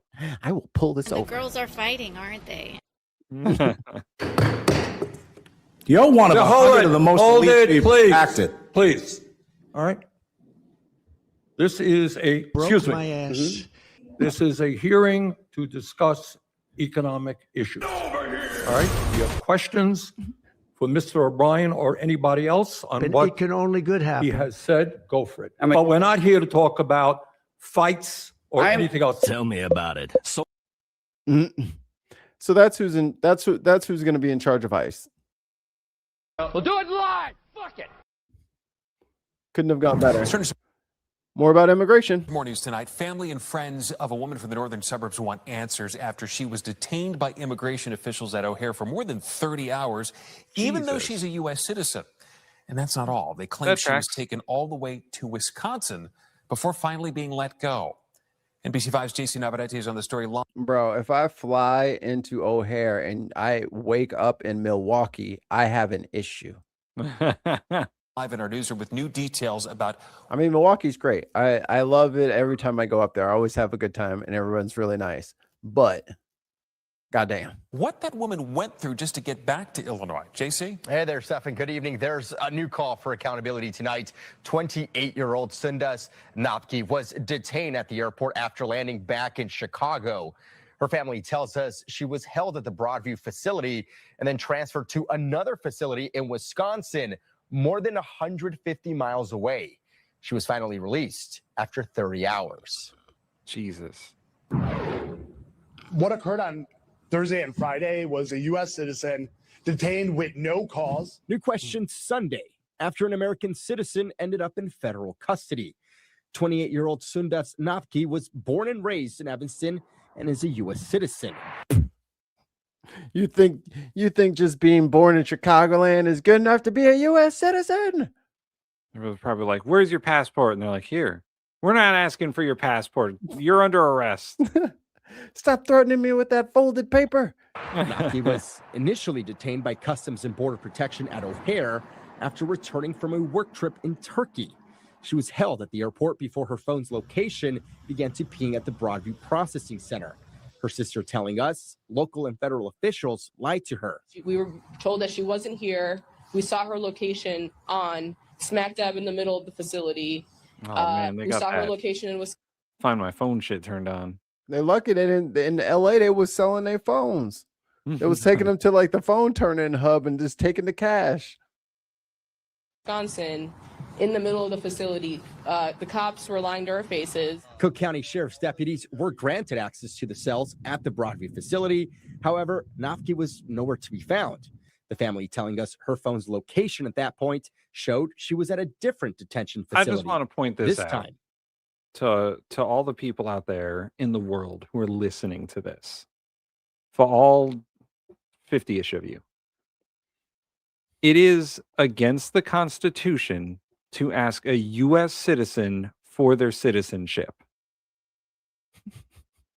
You are not allowed in any state to ask a U.S. citizen to provide proof of their citizenship. Unless. There's no unless. It's against the Fourth Amendment of the Constitution. Unless they've already been convicted of a crime. Oh, well, there you go. If they're a criminal, then fine. They're a criminal, then you can ask away. And then they can still just plead the fifth. So, but if there's no reason that they are, otherwise, if they are not a criminal, you cannot ask a U.S. citizen. Look it up. I'm not doing the homework for you. It's the Fourth Amendment of the Constitution. We are supposed to be secure in our papers and our person and our property. It's the Fourth Amendment of the Constitution. From unwarranted search and seizure from the federal government.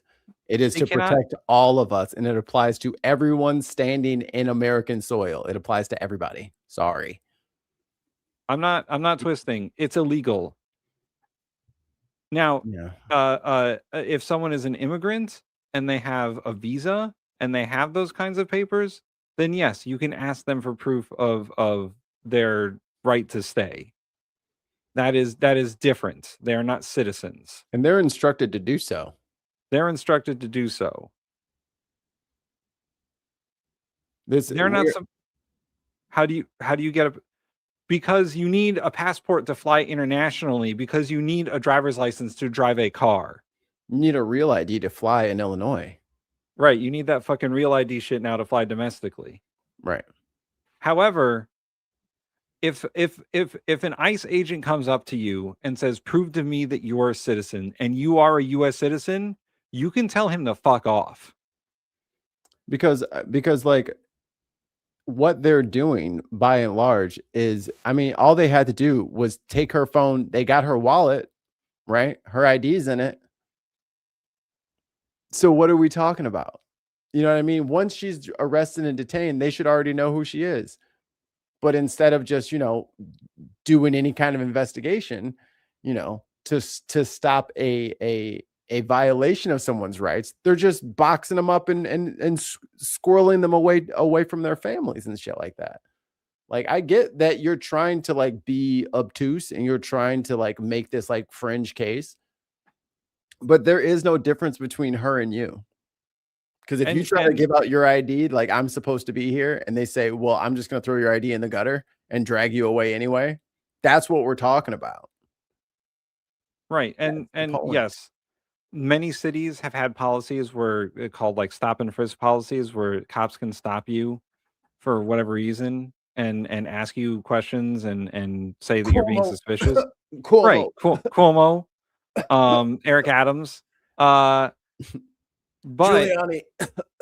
they cannot ask you for citizenship. They can ask you other things, but they cannot ask you for citizenship. I'm not talking about like you being pulled over because like a cop suspects you of drunk driving or whatever, or whatever. Cops can pull you over for a multitude of reasons, stop you for a multitude of reasons. One of them cannot be citizenship. I'll put it this way. They can ask, but you're not compelled to answer as a citizen. You don't have to. Right.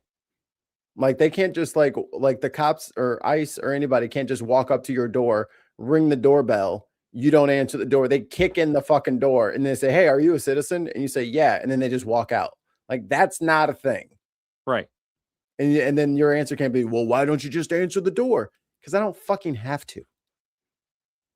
I was a citizen already.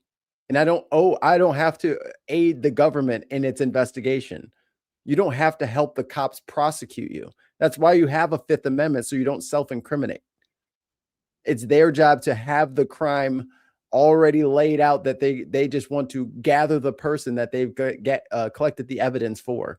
You don't gather the person and then start digging up fucking evidence on them. That's called a pretextual stop. Unconstitutional, and we paid out billions of dollars in fucking lawsuits because of it. In Dodge County, Wisconsin. At around almost 3 a.m. is when Sunny was finally released. They just let her out the door. She ended up having to hitchhike to find safe refuge. And while Nafki is still shaken from the ordeal, her friends and family are speaking up. Their biggest concern, they tell me, is if this can happen to a U.S. citizen, they're allowed to swear. It can happen to anyone. It's The okay. transportation of someone over state lines, the detention of American citizens and permanent Cat. Our thumbnail. Cat. If you're in District 9, you better be voting for Cat. residents at an airport for 30 hours. This is going to be the new normal if we don't stand up against it. Nafki, along with 2 other citizens and 3 green card holders, were detained by CBP. They have all since been released. We have been reaching out. And see, now when this girl sues and the other people sue, who's going to pay for that? Your punk ass, Divine. Your punk ass is going to be the one fucking paying out all these lawsuits. You're not allowed to violate people's civil rights without them being able to sue the government, and then someone's going to have to pay that out. So how about you fucking investigate the people before you detain and arrest them, so that we don't have to keep fucking doing all this shit. It's almost like due process prevents us from having to pay out settlements for violations of rights. Crazy. It's almost like you need evidence. Okay, bye-bye, cute puppy. To U.S. Customs and Border Protection since Friday, but we have still not heard back. Stefan? Yeah, don't expect to hear back. Well, we have a positive story. All new at 6, incredible video tonight telling the I think this is from what did I do? Antonio. San Antonio.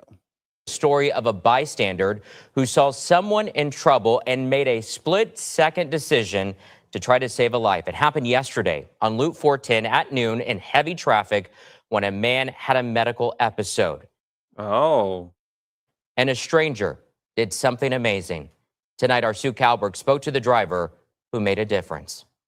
Do not be by that 18 more. Good critical thinker, and even with my business, all I do is take care of people. I help people out with what I can. No. Renee Villarreal Albe said it was an ordinary Thursday until it wasn't. Oh God, he's gonna hit So us. he was coming off that left side of the wall already, and I was like, hey, honey, record this. His wife, Andrea, who was a passenger, recorded the moment. We saw him keep swerving. That's when we realized something was wrong, and we went to go check on him. And then that's when we finally came up to, he was unconscious, and that's when we realized, okay, he's not going to stop, and he could hurt more people. So we took action. When trained law enforcement personnel take this kind of action, it's called a pit maneuver, a precision. This is the opposite of a pit maneuver. Yeah, that's not a pit maneuver. You're just. Oh, I mean, okay, but like, all right. It's not. It's not what it's called, but okay. Immobilization technique. Well, actually, it's called. Renee has no training, but he has confidence and heart. You got a truck bed. So I was just really worried about his well-being, seeing his state, like that. It was terrible. I don't wish that upon nobody. Get something for his head. A nurse also stopped to help. This lady started CPR right away. Good camera work there. I don't know what was going on, but fucking threw the phone at the guy. Like, what the fuck? And that made it worth it. And it was, I've never seen someone just, lose, I want to say lose their life, but being brought back was made everything worth it. Somebody needs to stop him. What are we going to do? A fire department spokesman says the disabled driver was breathing and had a pulse when he was rushed to the hospital, but on the way, he was upgraded to the most critical you are a real problem category. We're still working to find out more about his condition today. Oh my God. People have offered to set up a reward fund, but Renee says he doesn't need one. He just hopes. We'll set it up for him. That if he ever needs help, people will jump in like he did. Sue Kalberg. I just watched a body cam because I watch all the body cam channels. Yeah. And I just saw a video last week of a guy had a seizure, and he's driving like a Corolla or something like that. And he goes into the ditch, and he is down in the ditch, and he fucking hit a tree. Everything, his car is totaled. And the cop goes down there, and he's unconscious kind of, because you're kind of out of it after a seizure. And cop just starts fucking doing the sternum rub. Yeah. Which is horrible, because if he's had any kind of neck or back trauma, you make him jerk awake, he could further injure himself. Doesn't secure his head, doesn't do anything. Finally gets EMS out there. So the EMS is like, come on, guy, let's he starts to the guy starts to come to. And he's like, all right, come on, bud, we're gonna get you up the hill. Let's get out of this car, huh? So the guy's very confused. He's very disoriented. He's just had a seizure or whatever, and a car accident. So he's the car is, there's no way the car can move. It's not even on. You know what I mean? The battery is not even connected anymore. He's torn that part of the car off. He's in the driver's seat trying to fucking put it in gear and back up and drive away. Cops just start, get your hands up and da-da-da. Just start beating the shit out of the guy. They tase him 3 or 4 times. And it's just leave him in the fucking ditch. If that's the best you can fucking do, is you're getting out of the fucking car. Oh, he's fighting me. Bro, he's probably still unconscious. He's up and moving around and shit like that, but the lights are not on yet. It can take a while for people to regain their lucidity after having a seizure. And they're just whooping his ass. Just whooping his ass. It's what the I hope I never fucking get into a wreck around you motherfuckers. I mean, god damn. You just beat up people for not complying from a medical emergency. Stop having a heart attack or I'll tase you. What the fuck? Jesus. Just call EMS and go back to the car and go back to playing fucking Clash of Clans on your phone. Just go back to doing something else. Sheesh. Oh, I don't want to show it, but they did. I'll show this part. Because people want to keep continually calling us liars about shit. If you're not following Reuters, you probably should.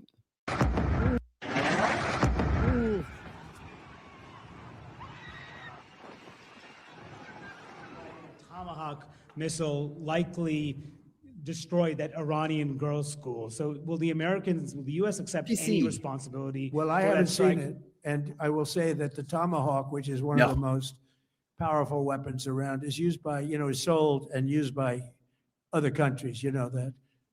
And whether it's Iran, who also has some tomahawks, I wish they had more. But whether why is he so fucking crazy? Did he just say he wished they had more? Why Or does he wish wished they they had might- more? Oh, maybe they wish they had more. Let me turn it up. tomahawks, I wish they had more. But more. Who also has some tomahawks, I wish they had more. They wish. But I think he said whether they, it's okay. Iran or somebody else, the fact that That's a less tomahawk crazy. is very generic. It's sold to other countries. But that's being investigated right now. Like it's a fucking pill that they just might make generic versions of, and they just start selling to other countries. Just okay, the man. I have the Tama Eagle. I don't have Yeah. the Tomahawks. The Hawks are I the got- top ones. Mine's made by Palantir. The Toma Crow. Like I That's can probably what was the military industrial favorite corporation back in the day? Halliburton. Halliburton, yeah. They probably got the Halliburton one, that 20-year-old Halliburton one. Or was it something Stone? Oh, Mikey, I gotta run in a few minutes. So if you got another story. Oh, there's a new biggest baby. Oh, that's old. Tons of mice, the Temu Tomahawk. Yes. It's built from leftover parts from other Tomahawks. I'm trying to think if there was anything. I mean, we talked about Cuba. Oh, Yep. the Epstein shit. Oh, I just saw in a headline that Epstein's ranch in Arizona is currently being investigated. Yeah, they finally got a warrant to go through there. So we'll be seeing what's coming out of that fucking horror show next. Probably some more weird shit. Oh, and also these ICE detainment centers are constantly calling 911 and using up all of the, constantly using up the 911 services and the ambulance services because they have no adequate medical care. Yeah, and that's been a complaint from like everyone who's had to deal with a bunch of ICE agents in their town is that like ICE eats up their resources. I tried to explain that to fucking people here. I'm like, no, you let ICE in here and they're going to take like half of the cops on your beat. Yeah. So And I they're hope gonna- your bank doesn't get robbed or, you need them for anything because they'll be busy, doing they're- lines of coke with the rest of these fucking white supremacists. And they're gonna tie up your emergency services because people are gonna be calling because there's fucking ICE agents everywhere. Running around here with no badges, no uniforms, just chasing people scientists, around. Tim, you're pretty close to Boston. This will make you smile. 6 o'clock, really new. We have never been able to say this before. The New England Aquarium's aerial survey team spotted a blue whale off Massachusetts. Damn. Beautiful and history making. WBZ's Mike Sullivan tells us it's an encouraging sign for a species that is under threat. The ocean is an abyss. The vast The majority ocean. is still a mystery to scientists. Friend or foe? Yet researchers with the New What England mysteries Aquarium does it have hide? made quite a discovery. Our aerial survey team spotted blue whales 2 days in a row off of New England. They are an endangered species with roughly 400 to 600 whales in their Northwest Atlantic population. Typically, they are I spotted thought it was going to say total. I was like, no. in the summer off the Canadian coast. This is the first time their research has documented them during their southern New England survey.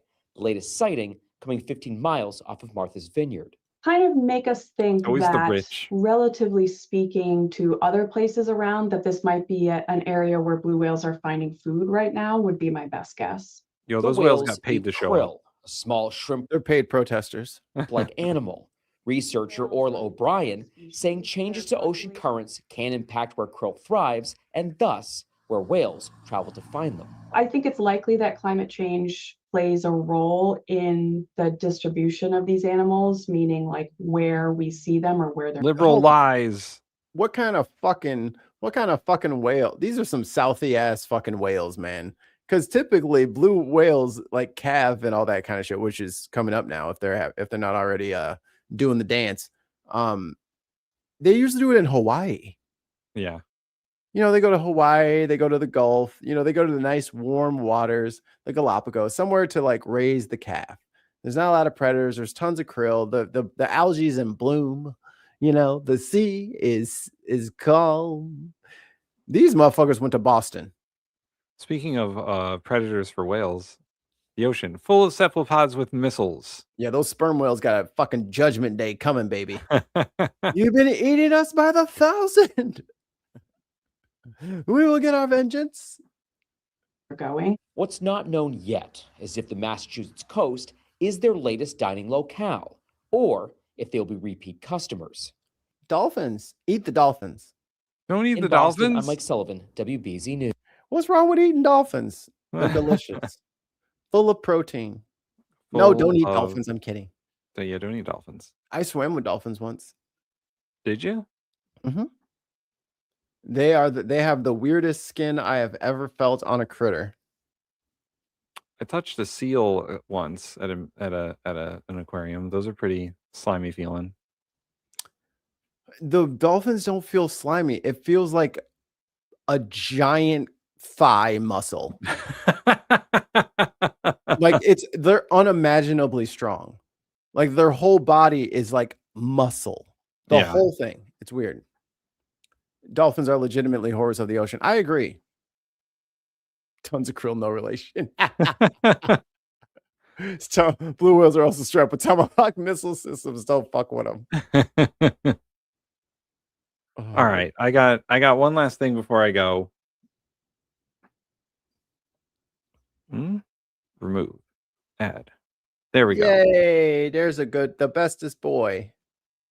So, the dog on this left. dog, this is Zeus, and that's Apollo. Zeus passed away on Sunday. He had a lot of health issues, but he lived a long life. He made it to 13 and a half, which is long for a dog. He was a very good dog. He's probably been on the show a few times. Yes. You could hear him barking in the background. But yeah, he went up to crossing the Rainbow Bridge thing or whatever. He's gone. But he was the bestest of boys. Yes. Yeah. He was a good doggy. And very cute. Yes, for a pug, he was very cute and also very like photogenic. He doesn't have like some of the pug features that make pugs kind of weird. The unnaturally protruding bottom jaw. Almost Brussels Griffin style. But so one quick funny story about Zeus. He likes to eat weird shit, like stuff that you're not supposed to eat as a dog. Like the common stuff like chocolate, but also like he ate a chicken wing whole, like the whole fucking, he didn't chew it. He just swallowed it. And we were very concerned. And it turns out he was fine. But he also ate weird shit like paper towel and people's shoes. It's delicious. And it's delicious. Tissues. Oh yeah. Someone likes to fucking raid the fucking bathroom trash can. He'll knock it over. I'm like, oh, dude. My allergies were bad yesterday. What are you doing? His final act of insanity. Thanks, Muttley. His final act of insanity, literally hours before he passed away, was throwing up a wood chip that he ate. Like a piece of wood. It could have been barbacoa, you don't know. We took him to the vet because we're like, that's not normal. And the vet was like, yeah, no, it's a piece of wood that he threw up. And we were like, where did he get? At what point did he eat a piece of wood? Some dog who remains zero nameless used to hide them in his mouth and spit them out on the floor inside the house so he could throw them around.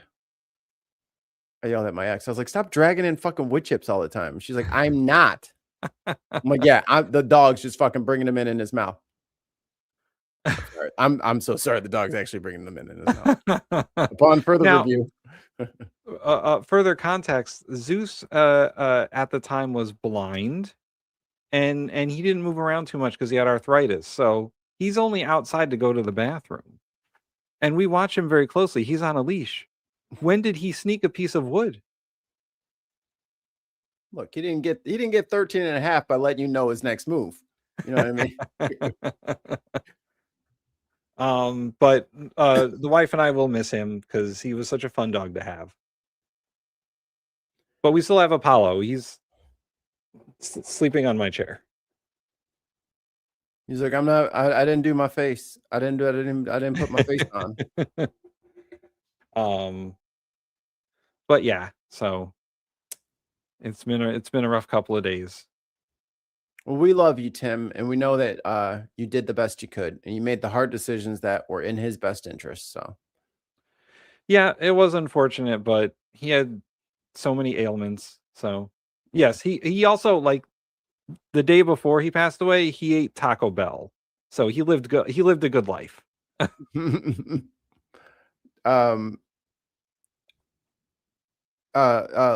Hearts and sausages in the chat for Tim and for Zeus.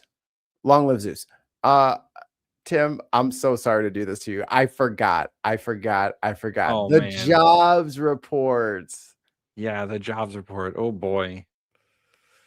Oh. 92,000 jobs out in now. This is a left-wing rag. CNBC, Fox News. You know, in February, fewer jobs in healthcare, fewer jobs for information services because of AI. The weather hurt things. Government employment down. If you add it all up, it doesn't look good for the Trump economy. Yeah, I couldn't agree with you. I think we have to address the fact that this is not. She couldn't agree with us. Not a good report in its raw numbers, but we have to also talk about why this possibly is happening. Yo, whenever somebody says locks, this voice just comes into my And this snapshot in time, it was mentioned the weather. Tim, look at this. My God. Like, we knew Target was going to be in the tank anyway. Target put themselves there. Lululemon, Ulta, Amazon. Well, here's the problem, and we've been saying this for a while, is that this fucking AI thing and is a big driver in these job losses. Companies are not hiring. But the Dow's $50,000. That don't matter. That the stock market is not indicative of a good economy. It really hasn't been for like 50 years. Oh shit, we should check and see what crude is. Hold on, I got it up. Okay, I was say it's gotta be like 115. It went down $8 today to 86. Oof, 87. We saw healthcare numbers go down. We saw a record strike in California, over 30,000 jobs lost there, but that has been resolved. So we're hoping to see those numbers tick back up next month. We started off. Yeah, you can keep hoping, lady. It's not happening. Yeah, Hey. this is what, Trump's economy? Yeah. Oh, here is this the one with? Look at all that. Look. Non-farm employment change. I mean, you can tell where COVID was.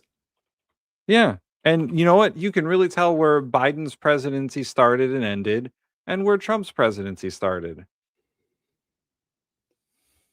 I mean, this is I mean, if people are out there trying to sell you soap, you know what I mean? If they're out there trying to convince you of some shit, brother, they are not they're trying to play the loss. This is 100% orchestrated and constructed. They are collapsing the dollar.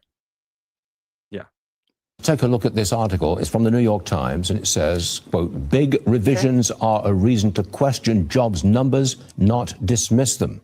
And we did get revisions for December and January, 69,000 fewer jobs created than previously reported. Man. So that's a lot. And by the way, these are the people that Trump hired to do this, right? He fired the old people who were doing the jobs numbers, and now he's put in his own people, and they're still coming out shitty. Right. So or people are just not trusting the numbers that are coming out, and they're using other metrics to fucking, because the Department of Labor is obscuring the truth a bit there. It's almost like they fucked up. can we rely on your numbers?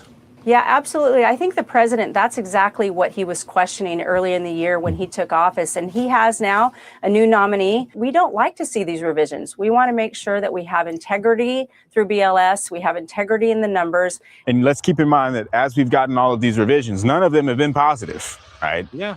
They've only been negative revisions. So the labor market is clearly weakening. That's one side of the story here, but that is not the real problem. The real problem is the thing that's kind of making headlines at the moment, and that's this war that's taking place in the Middle East. Oh, come on. There's no way that could have an impact on the economy. That doesn't. Wars never impact the economy. This is causing a massive jam in oil shipments, and prices are rising fast, with crude oil in the United States already hitting up at $90. If that situation doesn't get under control, and under control quickly, then there will be much bigger issues for the entire global economy. No, there won't. And this guy, I put the link in the chat there. Everyone go watch the full video. It's only about 9 minutes. I hope everybody like thinks, oh, well, my gas tank. Well, you know, I got a hybrid. I don't use that much gas. How about the truck that brought you your shit? Yeah. How about well, I mean, that's the problem. Is this is another price pressure on making things go higher. This is just another, aside from the tariffs, it's going to compound the tariffs. Right. It's going to make everything more expensive to transport. It's going to make everything harder to get. Oil is used in a lot of things. Yeah, that's where we get plastic from. So it's just going to make things expensive in the long run. Even if this is only like a temporary spike in oil, even if what they say is true, and oil prices will slowly slide back down, this has already affected the economy because the Strait of Hormuz is basically shut down, which means that there's no transport of oil through I think it's down 95%.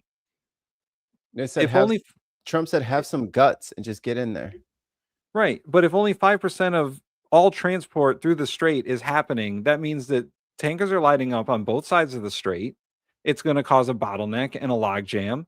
And the OPEC countries are already reducing their output because they have nowhere to put the oil that they're pumping out. Right. They're not going to just fucking build more storage because of us. Sorry. So I had to get our thing so I can redirect us. Yeah, redirect us because I got to go pick up the groceries. Groceries. That's a word that no one uses anymore. Groceries. I invented the word groceries. No one else did. No one else thought of groceries. No one else thought of the word groceries or tomahawk. I'm the only one who ever said that. I like my steaks tomahawk with ketchup. He would eat a tomahawk with fucking ketchup, undoubtedly. He's a ketchup monster guy for sure. He is a fucking monster. I think they've said as much. Okay, so what you guys are going to do is you're going to like and subscribe, and you're going to drink your meek, and you're going to follow Chesh. You guys are going to go hang out with the Cheshire Cat, one of my favorite of the Canadians. Oh yeah, Cheshire Cat's cool. Yes, she is. We got to get her on the show at some point or do a collab or some shit like that. But until then, we're getting the fuck out of here. We'll see you tonight. Maybe we'll play some Delta Green. Maybe we'll do it. It could happen. Maybe. We might have a little cleanup day because you guys have you guys get to roll all of your trauma and stress. You thought you just made it through that mission? Oh, you're fucked. Your brains have to fucking deal with this. Tim, your arm is snapped. Yeah, I forgot about that. Yeah. We're going to have some fun. We're going to do some rolling, and you guys are going to pay. You're going to pay. Teach you guys to fight in other games. All right. Anything else, Tim? That's it. Goodbye. Drink your me.